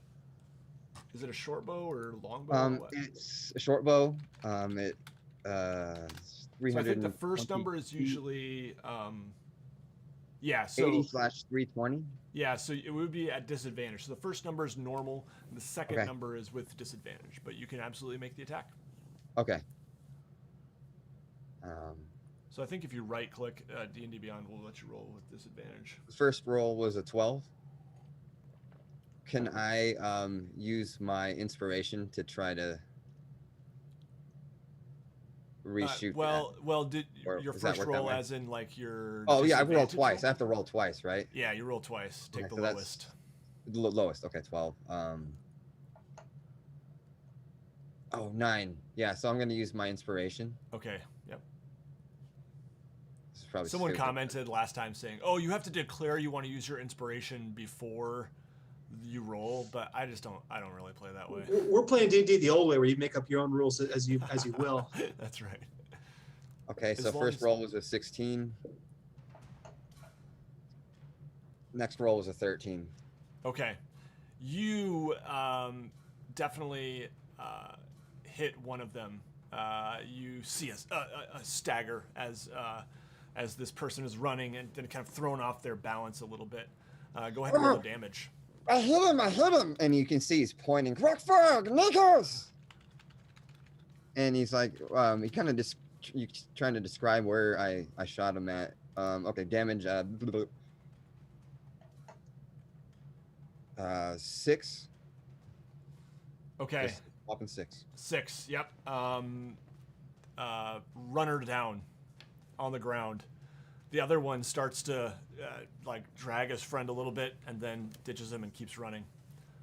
Fizwick just bolts off as fast as he can, jumping the rooftops. Some Assassin's Creed moves being deployed here. He sees like a little like drain vent, and he just like Jackie Chan's down that thing, and then kicks the wall, and then jumps down the just the most extreme acrobatic display you've seen him ever do. When he's not messing around, he's pretty talented. And he's just, you can see he's running in just this one direction. Well, Yeah. you might even not be able to see me anymore, but I took off towards where I was pointing. Yeah. I mean, you run toward the where you saw these bandits or whatever, but the one ducks behind a building, breaks line of sight. There's quite a crowd gathered there not quite a crowd, but you can see some torches and people moving along the east way, and you make it to the body of the one who you hit, but don't see any sign of the other. I'm shoot him in the other leg. Yeah. And then I scaffold up the side of the building nearest me to see if I can get a perspective. Go ahead and make a perception check for me. 21. You see a figure darting behind another building, definitely on the run, over on the east, further on the east way. How far away? So I would say that right now, if we look at our map here, you are right here, and the person that you just saw is probably like ducked down this alley right here, just that way. Fizwick tries to go ahead and see if he can cut him off. So as fast as he can, he's bolting through the alleyways, trying to see if he can maybe somehow intercept this guy before he gets there. Okay. And while all this is going on, Grukvar and Nikos, what are you up to? After Fizwick fired that shot, Grukvar grumbles, but then he reluctantly heads in the direction that Fizwick was pointing. And I suspect he could get to where the first fallen bandit is, but I don't think at this point, if Fizwick's run away, he's got any idea where Fizwick went or where the rest of the bandit party is. And is this guy still alive? This figure? You're going up to the one that was hit? Yeah. Yeah. No. Okay. You see, long blonde hair and just face down in the snow. Want Not to moving. flip this person over and just see. And are there other people around as well? No, not really. There's, you're probably a little further up there, and you can definitely see some people moving about on the east way, carrying torches and kind of like you see some carts and things like that. But no one sees you, I'll say. Okay. I just want to see if this person has any sort of identifying information on them. Do they have any, like a pouch with any items that might give any sort of clues as to what kind of people that they are? Or Honestly, it looks like a very poorly dressed woman, older, missing some teeth. Her eyes are just glazed over, and yeah, you know, she has probably a couple coppers in a pouch, a dagger. And that's about it. Okay. Are there any of those burn piles going for corpses around here? Were villagers doing that at all? No, they weren't burning the corpses yet. Oh, they're Or pulling. identifying them. Oh, they There's brought like them a- to there's the like a the row. perimeter. Yeah, along the edges of the town in a few different places, there are, just kind of these rows of corpses laid out. No burning yet. I'm gonna pick this figure up, this dead person, and throw him over my shoulder. Walk back to Nikos and tell him where I'm going, and then just go and deposit them in one of those areas, Yep, you do so. and then return. Yep. Nikos in the meanwhile is just like unstable group of individuals that I have surrounded myself with. Well, he sort of looks and he'll presuming that Elias is, you know, obviously still there and still kind of out of sorts. I'll tend to Elias, you know, kind of like make sure that he's okay, and then after which I would like very much to check on the state of our two owlbears, or owlbear cubs. Yeah, and Elias would probably, you know, his breathing is shallow, but he wakes up enough to kind of nod at you, Nikos, or at least say your name, Nikos. I'll grab his hand. The Charlatan. It corrupts. We must get it far away. And he says, your belongings will not be safe here for the time being. You may want to go below and gather them. Yes, no, I will. But the Shardalin, do you know anything of it? Do you know what corruption lingers over this? It absorbs magic and evil quite easily. You must know, it is easy to enchant, but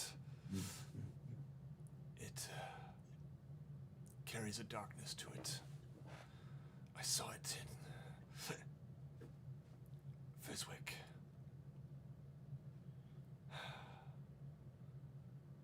So you believe that Fizwick has been changed? Nikos looks out and, you know, kind of acknowledges that Fizwick's, you know, kind of killed this impoverished woman in the street, you know. And he's sort of like, you may not be wrong. Fizwick does seem different, as does Grokvar. But I wonder as to maybe why I haven't been affected by this. Would it not make sense that I too will have impulses, urges, visions, as Grokvar says?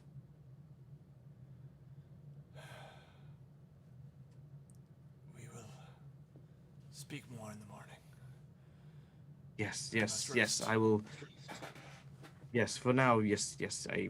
I'll go get some like damp cloth and sort of put it on his forehead or whatever the equivalent would be. Yeah. I will grab what all of our supplies and secure them. How are the owlbears looking? They're large. I mean, slightly larger than when you left them, at least, right? They're growing. It's only been maybe a week or so, but you can already see a little bit of growth. And they're like pretty much in a cage there, down below by that storage room, and yeah. Cool. Looking I'll healthy. feed them and try to connect with them, just kind of like um, you know, knowing that I might end up bitten or clawed, I will still kind of I'll feed them, but then I'll like sort of place my hand on them just to kind of try and make them feel at ease, because they probably did hear like the sounds of the chaos that was outside, and they're still babies as far as I'm concerned. So I'll try to comfort them a little bit. Yeah, they don't seem overly aggressive towards you. They're definitely, you sense some fear and just kind of that almost docile look of an animal who's been caged too long, really. Yeah. I'm going to, I'm going to move these guys to the stables where I have the Axebeak, the Peppermint, my mount. So what I'd like to do is I'd like to use the remaining spells that I have to cast Calm Emotion upon them. And then kind of guide them, as it were, to the stables. Also giving them some fresh air and stretching their legs, et cetera, et cetera. Yeah. Okay. Yeah, that sounds good. Okay, so sorry, repeat that. Okay, what's the so goal? I am gathering up our supplies. Yep. I am taking the two owlbears. We're going to go through the town. I'm going to cast Calm Emotion on them if they seem like they're, kind of getting ornery. But ideally, I want to take a reasonably scenic route, as it were, because I want them to stretch their legs. I want them to get accustomed to moving around town with, with Gotcha. a small amount of people. Like, I wouldn't take them to the triage center or anything like that. And then I want to make my way to the stables in order to kind of put them there with the Axebeak for the time being, just so that we've got them somewhere secure that isn't being attacked and all that. Perfect. Yep. Okay. Then I'll probably Then I'll probably dispose of most of the shuttle, and given the opportunity, I would then make my way towards that and for that particular task. Yeah. Okay. So, Fizwick, back to you. You have seen this figure duck into the alley. You said you want to try to cut him off. Yeah, try to see if I can cut him off with a pass. Yep. So if they're running maybe this way, you maybe want to try to run this way.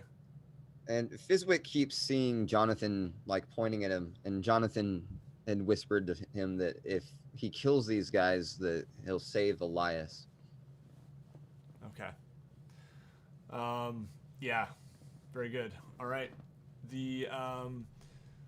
Go ahead and make another perception check for me as you speed down this way. 13. 13. Yeah, you see a figure kind of walking along now at a brisk pace that you are pretty sure looks the same as that individual. They're not running anymore, but simply walking quite briskly. I am just chasing some bandits here, right? Like, I just realized this isn't like. Could have just. I thought this was more important than it was. Fizwick is just like watching him walk away now, and Okay. yeah. All right. Yep. All right. Yeah, you see this person just kind of walking briskly away. You see a few other people here and there. Torches about. You hear some yelling. A woman seems to be pounding on a door, yelling someone's name nearby. Various loved ones trying to check on their family and their friends and see who all made it. Really, it's kind of the scene here. Grukvar, you're back at the Darkseer Workshop. Okay, and Fizwick, are you headed back that way? Yeah. Okay, Clay is there too, and I would say Tomas would probably recommend that we get Elias into an actual bed in the upstairs, and says, Clay, would you help carry Elias up top? And Clay lifts Elias gingerly off the sofa here and carries him up the stairs.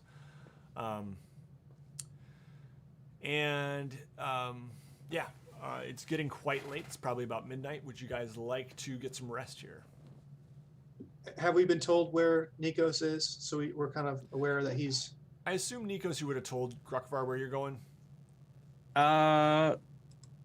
Not just yet. Only because I'd like a chance. I know Grukvar wants to get rid of the Shardlin as best we can, and by the time Nikos has put up the stables and stuff like that and made his way back to the ice, he too has decided that, you know, look, if there is that much evil, and it is absorbing evil, then there is definitely something to be said that this thing can't be here. Nikos will spend spend some time shaping snow in kind of like dotted segments, turning the snow beneath the dragon to water to inevitably sink the whole thing. But there's two things I want to keep.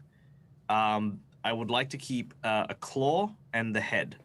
The reason being is I want to keep the head to mount on our tavern in the Northern Light, because that is a friggin' story. And I want to keep the claw because, and I want to follow this logic. Nikos has the logic that if there is truly evil on these bits of Shardlin, and if magic and evil are absorbed into this thing, creating it, you know, as this evil thing, if we can find a way to discharge the evil from the claw, for example, we could potentially use it to absorb evil out of Fizwick and Grukvar, you know, just, you know, as a tool, because it would absorb the evil out of them. So I want to do that in secret because for some reason the Shardlin's not affecting me. I'm 90% sure it's because I'm part Illithid. That's my goal. It's like, I'm just like, I am so foreign to what is considered to be a normal race that's my justification as to why Fizwick, Clay, and Grukvar have changed a little. So I hope to use this to kind of help restore them, but I don't want them to know about it because I know that obviously at the very least Grukvar wants no part of anything to do with it, but I think that it is the way to help them. Okay. Yeah.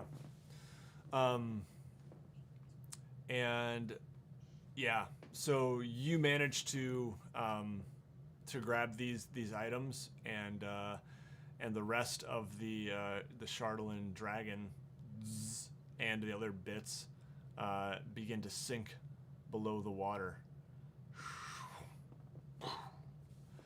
And you see some people watching from the docks, you know, with curiosity as you do this. But yeah. I'll freeze I'll freeze it over, and then what I'll do is I'll start spreading a rumor that the dragon is cursed, and if anyone were to unfreeze it or dig it back up, then it would rise again to set fire to 10 towns. Anyone even thinking about ice fishing right here should be considered mad and held in whatever form of jail you might have until such a time as they come to their senses. Mm-hmm. Yeah, I like it. Good. Okay, good. So, are you going back to the Dark Sea Workshop after that? Yes. Okay. Elias is resting in the upper quarters. Tomas suggests the rest of you take to the lower quarters. Nikos, what are you doing with the Shardlin as you enter the Dark Sea Workshop? All right, so I'm keeping the head, which I imagine is obviously quite large. I imagine it to be kind of the size of like a backpack or a boulder kind of thing. Yeah. Not So I'm gonna keep that wrapped up and covered and concealed. I'm also gonna use some fish oil to kind of mat it down and sort of, I guess, partially keep it from doing anything. And I will then put that with our belongings in the stable, preferably guarded by the two owlbear. And then I will keep the other shard on my person at all times. So the Shardland Claw. Nice. Okay. So, you guys are getting some rest for the night. You want to do a long rest here? Yes. Oh, also, I did totally forget. I've also got the Shardland Gauntlet as well. Oh, Zardarox. Yeah. Okay. Yep. Yeah. So All right. I'll keep those two things together. Yep. Excellent. Very good. So, the morning comes, the lightless morning once again, as Icewind Dale is in eternal darkness here, for the most part, because of the Frost Maiden's presence, keeping the sun at bay each day. The Tomas kind of says, hobbles down to your quarters and says, "Up, up, Elias is awake." He wakes up all of us and gathers us all there. Yeah. I'll follow him upstairs. Yeah. Okay. I'll rush along as well. All right. He is kind of sitting up in bed a little bit more than normal and says, "Oh, good. I'm sorry I'm not there to prepare your breakfast. I'm feeling a bit better today, though. Thank the gods." Don't worry your head over breakfast, my friend. That's the least of your worries. You'll find some food in the kitchen. Help yourselves. Fizwick is in there grubbing already. Yeah, he got up early just to scrounge.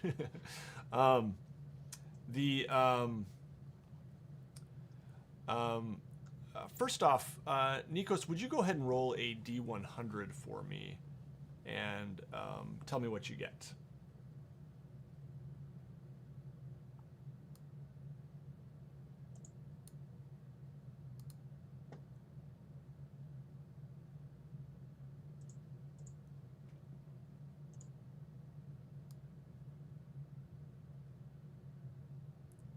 Rolling that. Oh, sorry. I got a 13. Okay. I was like, Oh no, D100. You got a 13?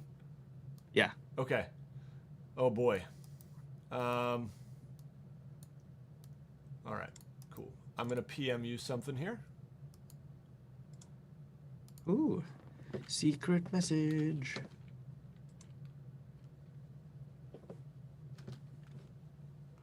I'm on high alert for a set message.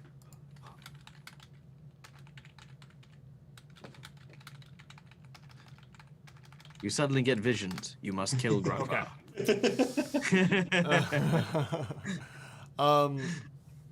So, the Elias is, you can definitely tell that he's feeling a bit better.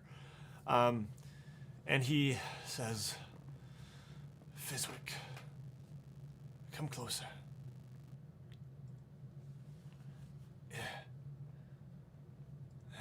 Yes, it is as I feared. Clay, you as well. You look better than yesterday, at least, Clay.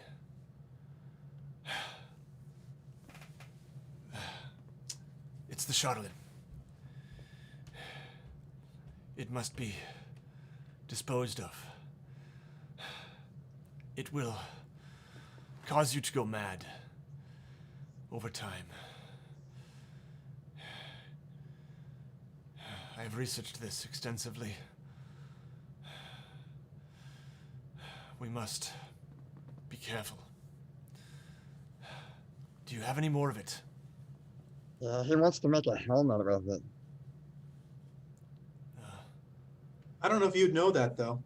Oh, Yeah, I haven't mentioned it, and I do say I have sunk the dragon to the bottom of the lake and sealed it up. The only remnants are the head of the dragon, which I believe may afford us at least some measure of fame for having dealt with said dragon.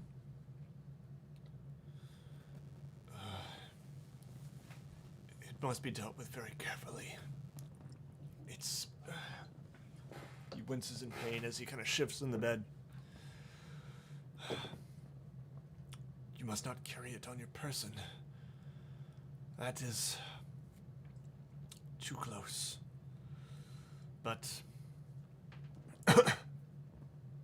raised up somewhere as a monument of sorts. Kept a good distance from sentient beings. It will hopefully not have any adverse effect. As for the rest of you, I am not well enough to heal you from this madness. But if left unchecked, it will become more pronounced. It could become more pronounced. Although distance from it will certainly help. I suggest you go to Bryn Shanda and seek out a healer there, capable of a greater restoration spell.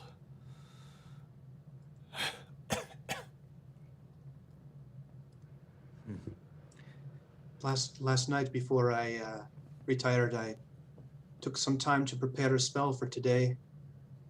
I'd like to give it a try with Fizwick if possible. Fizwick, your friend Jonathan, is he here now with us? Oh, it's right behind you. Would you be willing to let me try to send him on a bit of a vacation? I'm sure he'd like a vacation. But he knows what you're up to. He knows you're trying to make him go away.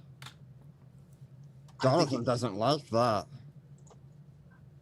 I think if he gave it a chance, he'd really like where I'm going to send him. and then Fizwick's head just turns all the way around. Like an owl. I would like to extend my hand to Fizwick and touch him on the shoulder and cast lesser restoration, not greater restoration. I can't manage that, but and just to see if there's any effect on Jonathan as a sort of test case for how this, whatever this madness or curse or whatever is, how it reacts to that spell. Okay, so this is lesser restoration? Yeah. Okay. Let me just look up the spell here. Yeah, I mean, I think that this would definitely cause Jonathan to disappear for you, Fizwick, at the moment, at least, for the time. And you suddenly feel a bit more at ease, just emotionally kind of comfortable here. Whereas you were not as comfortable a minute ago, just feeling a little bit maybe skeptical of those around you. You feel less of that now. This is really nice, you guys. I just want to say it's really nice. So I take that to mean that Jonathan has taken a leave of absence. Who? That's great. Can you let me know if you start to see anything out of the ordinary in the future? I will. It smells so good in here. So nice. Good for you. That may have some temporary effect, but it will not last long. It is best to seek out a more powerful healer. Or perhaps it's a spell you could learn, Grugvar. I could do my best. I could speak to the priestess that I know, but do you have the name of a healer in Bryn Shander that is of good repute? Sadly, I do not know of anyone in particular. But ask around. Perhaps your priestess friend will be of service. Will do. Thanks for the advice. If there are other members of the Owlbear... oh, great, I forgot the name. Is it the Owlbear Society? Yep. Yep, okay. Owlbear Society who return here. They may be of service too, but I don't know where they are at the moment. They went out to seek out members of the Arcane Brotherhood and some of the other towns. Your paths lie before you. I will be okay here. I am already feeling better. You're welcome to stay as long as you want. You guys see that down below, oh man, I believe he was a Goliath who kind of was the guard at the end of the alley, up here to the Darksea workshop. You kind of hear him clunking around below and hear his voice. Everything all right up there? We're doing all right. Look, good, ding dong. All right, yeah, he's kind of come back and you can hear him surveying the damage. Oh, this is not good. Not good at all. We'll have to get to work on this. I am, oh, man. And he kind of trudges up the stairs and gives you all a nod, and he says, oh, good. Elias, I'm sorry I didn't come back in time. I was helping out with the destruction of the town. I'll get out the tools and start seeing if I can patch up the lower floor. And you hear him kind of clunking around down there.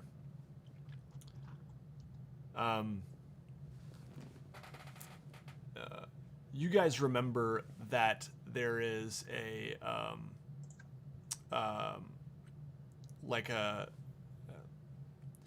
another couple animals down below in the Darksea workshop too, and you can kind of see now that Tomas is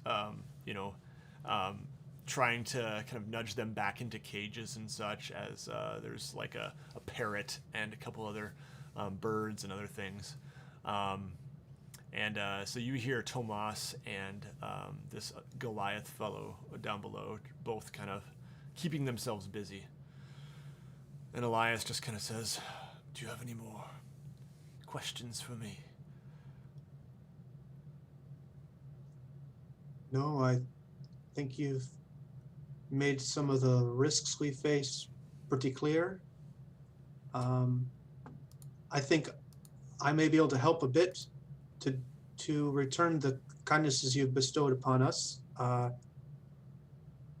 would like to try to use magic to repair the hole that's been blasted in the side of your place here, if that's all right with you. Yes, of course. That would be most welcome. Okay, I'm going to. How big is the hole in the side of this building, would you say? Oh man, it's probably the size of like if a small car had driven into it. Okay. Do you think it's within like a 10-foot cube? Yeah. Okay. Yeah, definitely. I am going to stand square in front of that damaged area. I'm making motions with my hands, sort of like I'm laying Lincoln logs on top of each other. And I cast Fabricate. And what that does is it converts raw materials into some product of the same material. So I'm going to try to use this magic to convert any existing wood shards or damaged wood, the temporary boards you put up into a completed wall. Nice. Yeah. Yeah, the Goliath steps back and man, I can't remember his name. It's somewhere in my notes. I need to keep better notes. But anyway, he steps back and he just kind of lets you do your thing, and he just puts down his hammer, and as this it's kind of crackling and like, and he gets he gets it all back into shape. Okay, I just step back when I'm finished and say, I'm ready to go. Okay. Let's see here.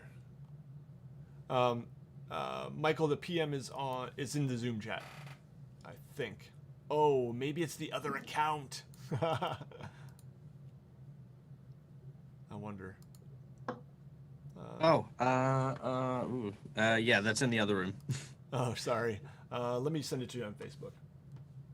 Fizwick goes up next to Nikos and kind of tugs on his shoulder, his coat, and goes, Nikos, you know, Tomas used to be a dude. Can you, like, undog him and, like, redude him? Dog and redude. Well, I mean, temporarily, yes. This is something. Yes, this is definitely something I could potentially do temporarily, but I don't have any way to make the effect permanent. It's the same with all the other animals around here, too. They're all used to be people. Really? Well, I mean, it couldn't hurt, at least for some respite for poor Thomas. I'll sort of clap my hands together and prepare, and I'll tell Thomas to just relax, and have a very clear picture in his head of what he looked like everything about his appearance. So I'm going to do this in conjunction with Detect Thoughts, to kind of get that clear image of what he's supposed to look like. There we go. Nice. And then I'm going to cast Polymorph on him. Yeah, I like that. Good idea. So, you're trying to turn him back into what he used to be? Yeah. Okay. Yeah. What does this look like as this little pug turns into a human? What is the spell kind of how does it look? So with Nikos, a lot of his magic has sort of started to dip away from glowing lights and starts taking on a more deeper smokish hue. As he stretches his arms out, this kind of tendrils of smoke and wisps sort of gather on the ground and start snaking their way around the tiny little pug. As it circles around, it almost wraps around, strangling him, enveloping him in this orb of smoke. And as it starts to twist around, almost like the Stretch Armstrong kind of putty, the body starts to elongate and the mass begins to grow and stretch out until the smoke is clinging to what looks to be a different humanoid form. Then almost like a rain washing down over the top, the smoke dissipates, peeling and pouring off the new image, revealing Tomas as... Do I get to describe Thomas? Or I think Fizwick should describe, or Will, you should describe what Thomas actually looks like. Tomas was actually a creation by Nate. Do I know Tomas? Oh, that's right. Wait, yeah, that's right. You only know him in dog form, I think. Yeah, so you go for it, man. You have that one. Oh, okay. In which case, Tomas appears as a rather portly man. He carries himself with a certain gravitas. His arms have more than a healthy layer of what's called dale fat. Basically, being in the winterlands, having a bit more padding is always preferable. He is dressed in a what looks to be kind of heavy-set winter clothes. And what's that guy? The guy from the Watch with Jon Snow in Game of Thrones? You know, like the chubby dude. Oh, Who, yeah. Hode. yeah. Tully? Sam Tarley. Tali, that's the one. Yeah. You know, he's got I that got it first. kind of. Yeah, Sorry. he's got that kind of beard, that neck beard kind of thing going on as well. Very rosy cheeks and button nose as well, to boot. Yeah, I love it. All right, let's hear him, Nate. Oh my, it's quite something being, well, oh, he kind of covers up his genitalia and backs up a little bit and says, well, whatever. He lets it go. Like, it's quite something. Thank you so much. It sounds bad, but I think I might actually miss being a dog, but I'll get used to this. This is for the better. You were certainly a lot better on the eyes, Tomas. Yes, I was. I had an excuse for being chubby at that pug level, didn't I? He kind of grabs Grekvar and whispers, It looks like hell. I'm gonna go find some clothing. That's what I'm gonna do. Yes. Oh my goodness. And he kind of skips down the stairs, like a little bit wobbly on his feet, and goes down to the dwelling quarters to try to find some clothing. nice. Well, I'm glad that somewhat worked out. I look at I look around. Is there any like, you know, because where Fizwick's like getting food, you know, obviously I can't eat anything, but is there anything to drink?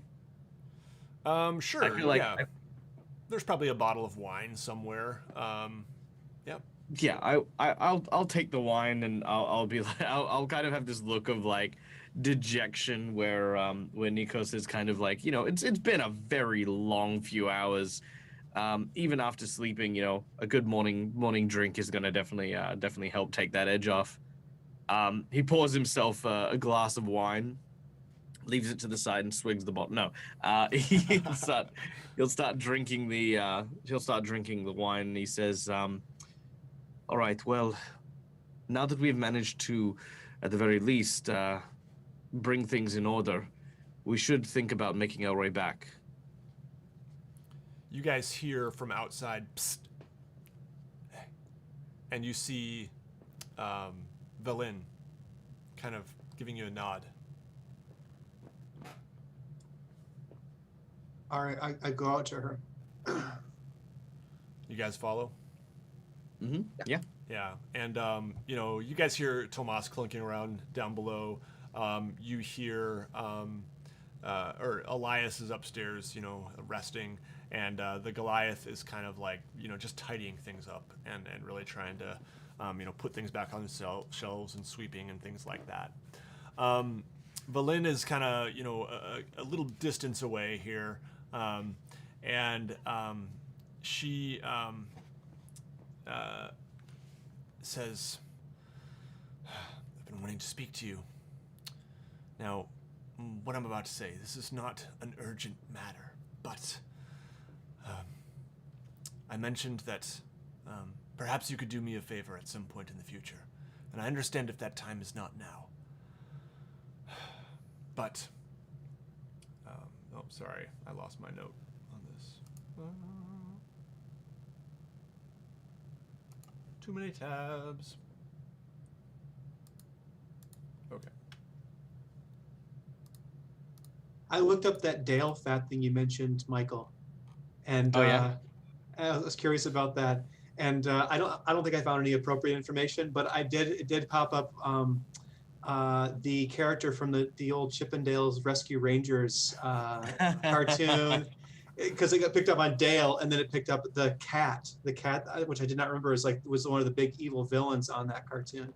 So it was a little blast from the past. I didn't learn anything of value, but it was a little blast from the Oh, past. I literally just made up Dale Fat as a term. Oh, okay. I thought that I just It's assumed I assumed that was real. Yeah, I mean, Yeah. You got me. Completely. me You too. got me. Dale as an It is a Icewind term Dale. now. That term Oh, I used to see. be- As an Icewind Dale. Okay, Yeah. I see what you're saying. Yeah. Okay. Yeah, in Game of Thrones gonna they call see it it. North Fat. You're gonna see an Okay. R.A. Salvatore book with that now. It's gonna Yeah. it's actually a brisk book. I swear to God, we'll list Yep. Dale Fat Oh somewhere. man. And you'll Let's know. copyright it. You'll know. Get it, Michael. That's it. Yeah. That's it. Haha. It's mine now. All right. So Villain says, "I need your help. There's an ancient city under the ice.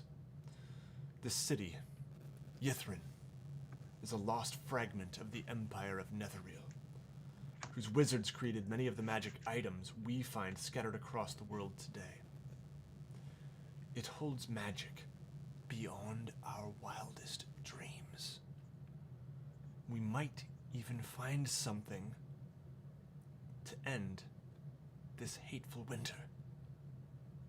Intrigued?" Yeah. Of course. Where To where end is this winter? This eternal winter is a product of Oriel the Frost Maiden. And while I wouldn't say she is weak, she's clearly one of the lesser gods, if even god level. The magic of those Netherese wizards, it rivaled that of the power of the gods themselves. They say that cities could float, and more artifacts of great power. Using divination magic, the Arcane Brotherhood has learned that the city is buried deep inside the Ragged Glacier, far to the east. And I'm going to show you guys on the map here too, the greater map of Icewind Dale, if I can find it. Maybe I don't have it. Oh yeah, here we go. So the Ragged Glacier is this over here. All right.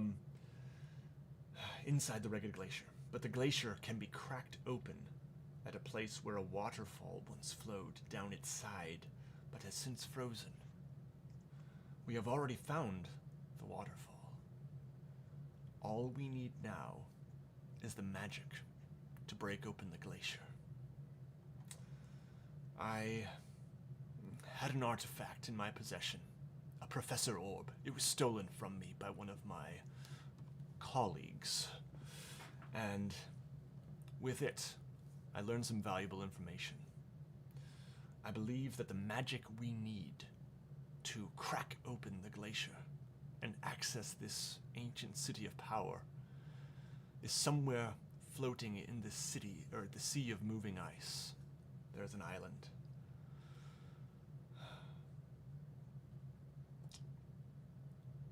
Do you have any questions about anything I have said? Nikos has a ponderation. Now going back to Sadarok's fortress, Nikos encountered a mind flayer tied in the basement of this multi-leveled fortress, and scanning its mind to try and figure out what involvement they had and how Nikos was transformed into a Gratal. It showed me an image of a crashed Nautiloid vessel somewhere in Icewind Dale. I guess the question I have here is there any reason why I could believe that the Nautiloid may possess the firepower or a weapon of some kind that might be able to crack through the glacier? Are you asking me as the DM? No, as Nikos pondering this as a question, like, would Nikos have any understanding of... So I guess, yes, I'm asking you as a DM. Yeah, no, I was just making sure you weren't asking Valin. Yeah. No, I'm not asking Valin. I mean, you're not quite sure about that. Yeah. What Valin is saying, seems to imply that, a mind flayer. She seems to be talking about a very specific thing. We'll say. You still don't know much more than that, but yeah, definitely she seems to have a specific item of power in mind. Well, I don't know about you gentlemen, but I'm not exactly cut out for the ocean. I think with Clay at the helm, we might be able to stand a chance at recovering this. I would be willing to go on the journey a little further, if you all are happy to oblige as well. I'm happy to come along with you. I've Oh, got a stop. number of questions of my own. The Sea of Moving Ice, I've never been there, but it's a sea. Seems like a fairly large area. How will we know exactly where to go? Should Clay we just says, search? I know the sea quite well. I will certainly be a more than adequate navigator if we can find a ship. All right. And Valin says, leave that detail to me. I have a pretty good idea of where it is. Now, if you have some business to attend to, I will be at Bryn Shander. And you can take care of whatever business you need to wrap up here first. But I'll plant the seed of how will we get there. It is a challenge, we'll say. So I am open to your opinions here. First off, we could find a ship. However, this can be quite costly. Even to charter a ship could be somewhere around 1,000 gold pieces just to charter a ship one way. I am certainly not in possession of that amount of wealth, although I could scrape together some. The other... sorry, 1 second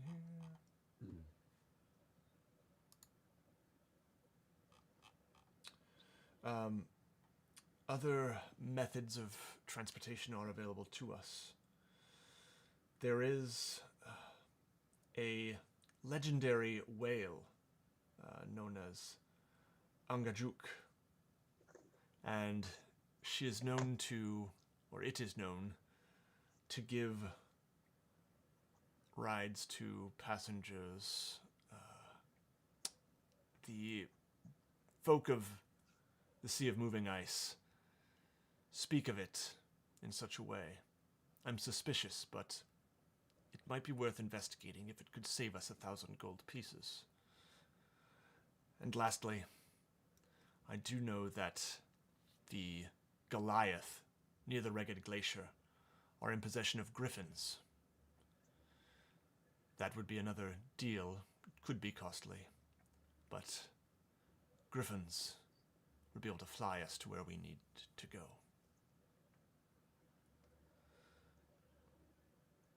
Do you have any thoughts on these options?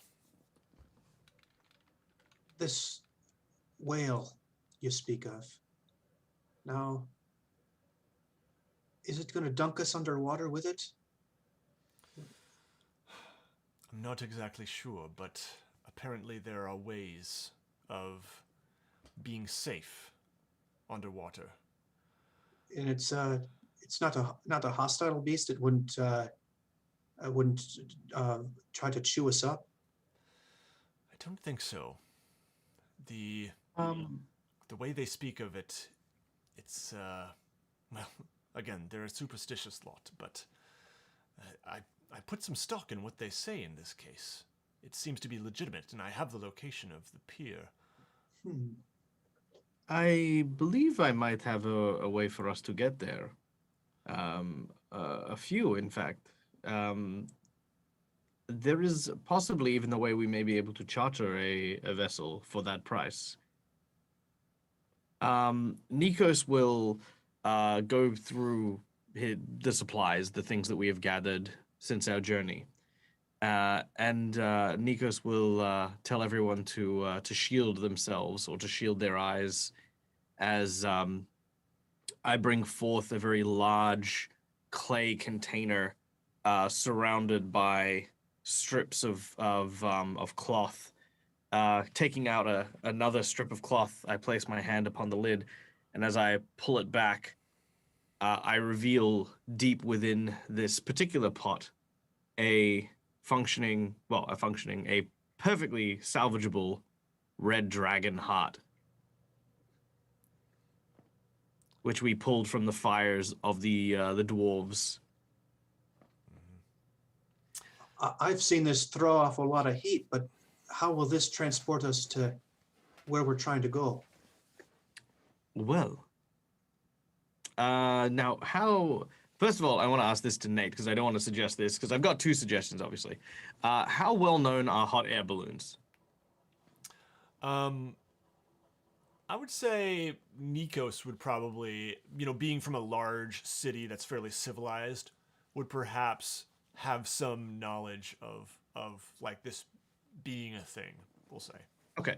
I would, to the layman, I describe what seems to be setting alight a wicker basket atop a giant ball of air and launching ourselves into the ocean. But to otherwise, I do otherwise describe a hot air balloon.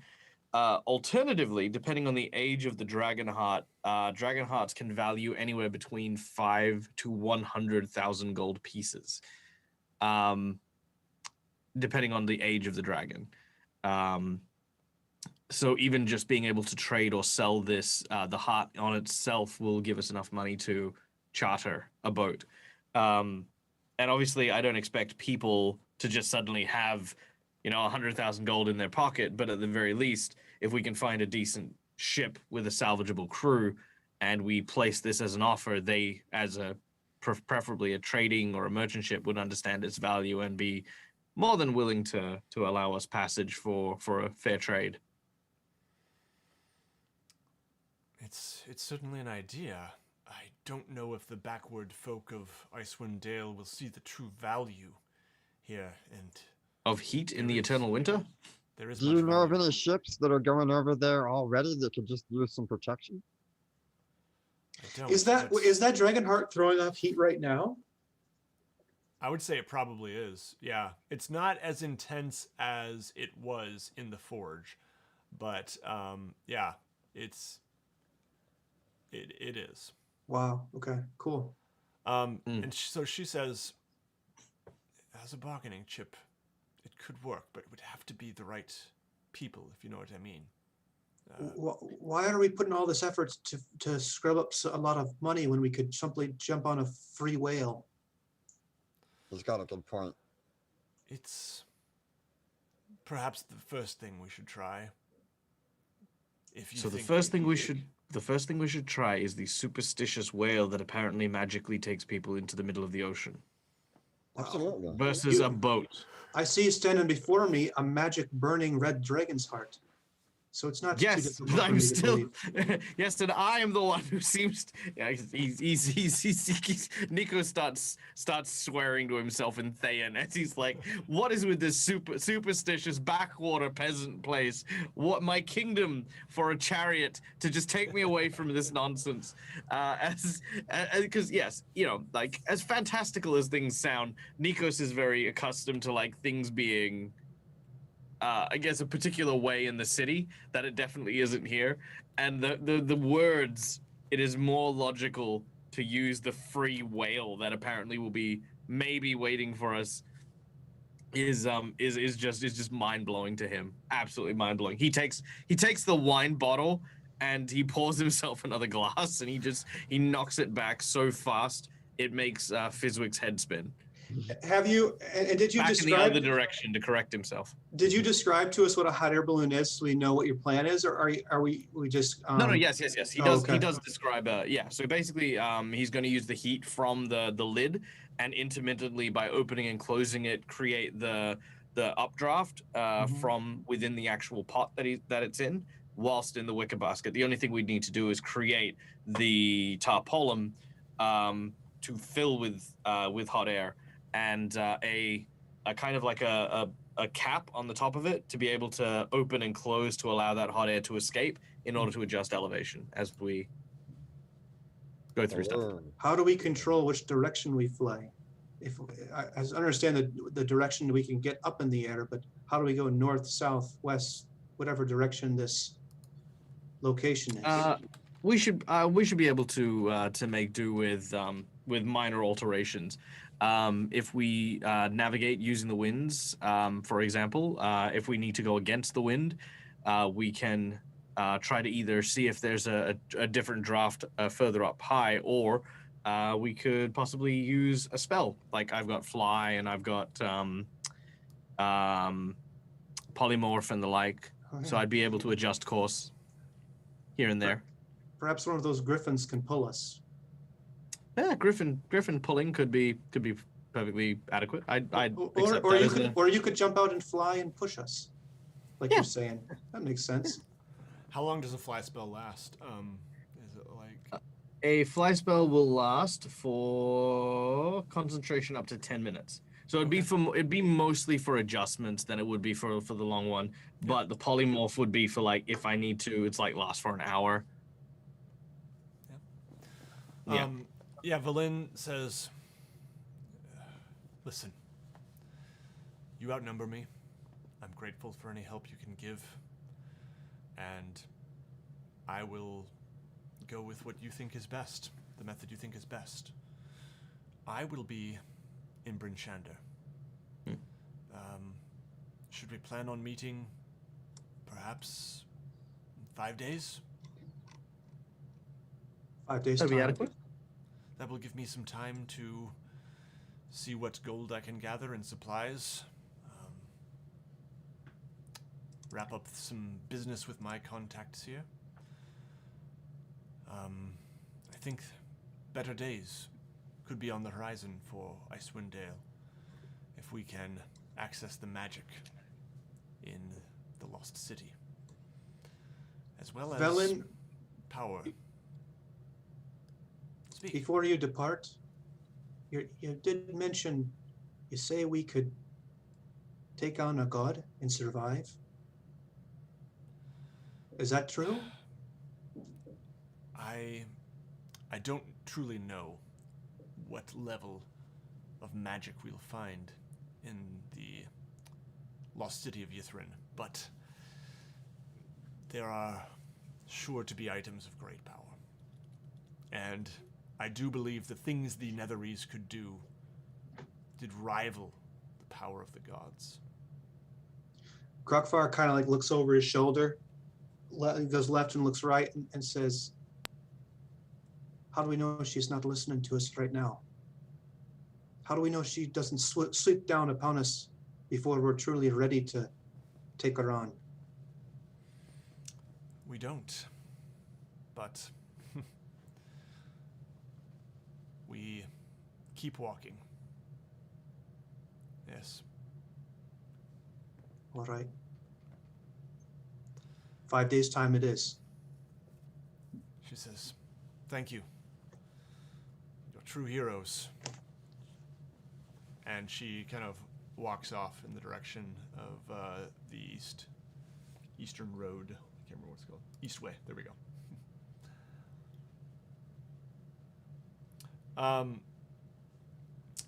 What sort of business do you guys want to take care of here in Easthaven before heading elsewhere?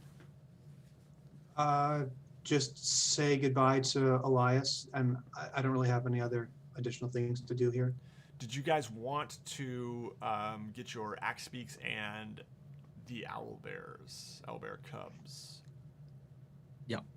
I want to take, ideally what I'd like to do is I'd like to take those back to Kea Koenig, as well as the head of the dragon to mount on the building at our tavern. Then I guess we could kind of leave them there.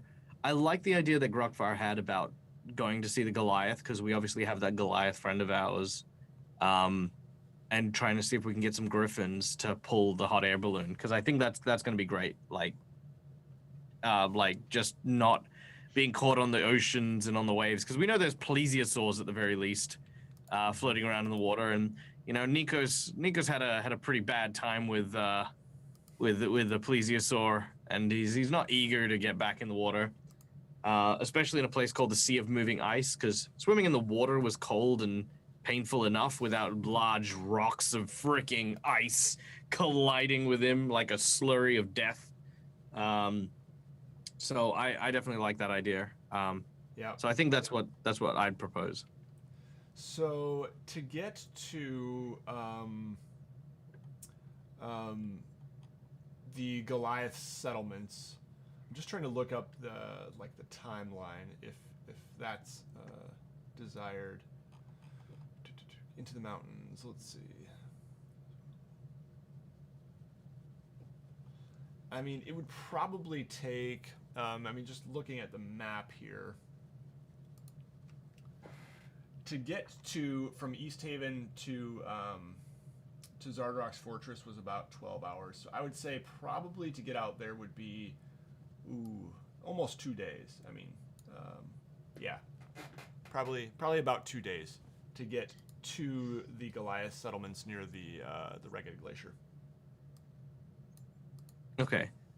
So it's definitely an option. It's definitely doable. And even if you did want to take longer, you could probably send a message to Valen just saying like, "Hey, we're going to be a day late," and Okay, yeah. So that'll be the idea. Was we'd swing by the Goliath first because they're right there. Grab some of the griffins if we can, then head to Koenig, drop off all the stuff we need, and then head to Bryn Shanda to meet up with Valen and head out. So the Goliaths, they live further south than Zardrock's fortress. They live further east, so they're like probably. Let me just double check my DM's version of the map, but so you can see where I placed the red dot now, like pretty far toward the glacier. So yeah, I would say it's a two-day journey. You know, traveling all day. You know, it's traveling like 12 hours. And so we're kind of going like double distance then. Maybe we should just head out to see what this whale actually looks like, and maybe when we get there, because there's magic involved, Nikos will buy into it. If he actually sees it's not a myth. well, I mean, That's just whale idea. so yeah, where I put the dot, I'm looking at the map here. It's pretty accurate as to where it would be. So yeah, 2 days. So yeah, I mean it is. Maybe Nikos could power up his treacherous travel than because it's going through the mountains, than going out to the Sea of Moving Ice. Maybe Nikos could fire up his hot air balloon if we get there and the whale looks like it's a dodgy option. Sure. I can agree with that. Okay. Everyone seems to be super eager to the whale. Michael is eager for the whale, right? But Nikos is like, that sounds like the dumbest thing. Like it's like, what is it just gonna eat us? Open its mouth and we're gonna have to smell whale breath and bile for like days on end while we miserably sit in the carcass of this giant ocean-faring mammal. Grugvar wouldn't say this out loud, but he doesn't want to go up in the air. He's a Duergar. That's terrifying. That far from the ground is. We got two entirely different things. It's like, cool. Yeah, no, the dwarves don't do heights, and Nikos doesn't do whale guts. Yeah. I love it. Okay, so maybe you'll go explore the whale option. Perhaps a ship even to trade the heart with, or the construction of a balloon. Awesome. So, are you guys going to head to Caer Dineval first then to see about some business? Would that be the plan then? Or Caer Koenig, rather? I was gonna say, aren't the Goliath close to where we are now in Easthaven? So the Goliath would be out here, and so I think what Alex was suggesting is instead of going out there, 2 days journey. Yeah. Going, skipping that and going to check on the whale option. Okay. I 'Cause- guess I was further confused because I thought we were gonna meet up with Velen and Bryn Shander, and she was coming with us. Is that not the case? It is the case that that's where she left things, is that she would like your help getting out there. She does seem to know where the island is in the Sea of Okay. Glass. Okay. Well, I mean, it'd also be easier to see. No, never mind. It's fine. All right. Yeah. No, we'll head to Care Koenig? Koenig. Yes. Cool. Is there anything else? the size of that town? Probably there's not going to be a healer there that can, straighten out our curse situation or a madness situation, right? Yeah, you don't. I was planning to go to any- Bryn Shander for that. Yeah. Yeah. No, Well, you we'll still don't get to remember Bryn anything. Shander. Oh, okay, that's cool. All right, fine, that's good. I'm good to go. I approve of this mission. Okay. The owlbear's cubs are coming with you guys? Yep. Okay. They are getting used to people enough where you guys don't feel like you need to, put them in a cage or a net. Like they can trot alongside you. Okay. Sound good? Yep. Okay. Axebeaks, owlbear cubs. You guys head out, heavily burdened here, but head out of Easthaven, leaving the town in destruction. On your way out, you see other people packing up and leaving, heading out along the road. You've passed quite a few people actually, and but as you turn north, reaching the intersection of the Eastway here, right about here, you head toward Caer-Dineval, whereas most of the other refugees, if you will, are heading along the Eastway, seem to be going toward Bryn Shander. Perhaps many of them trying to start new lives here in Icewind Dale, in the 10 towns, leaving behind memories of destruction, a lost loved one perhaps.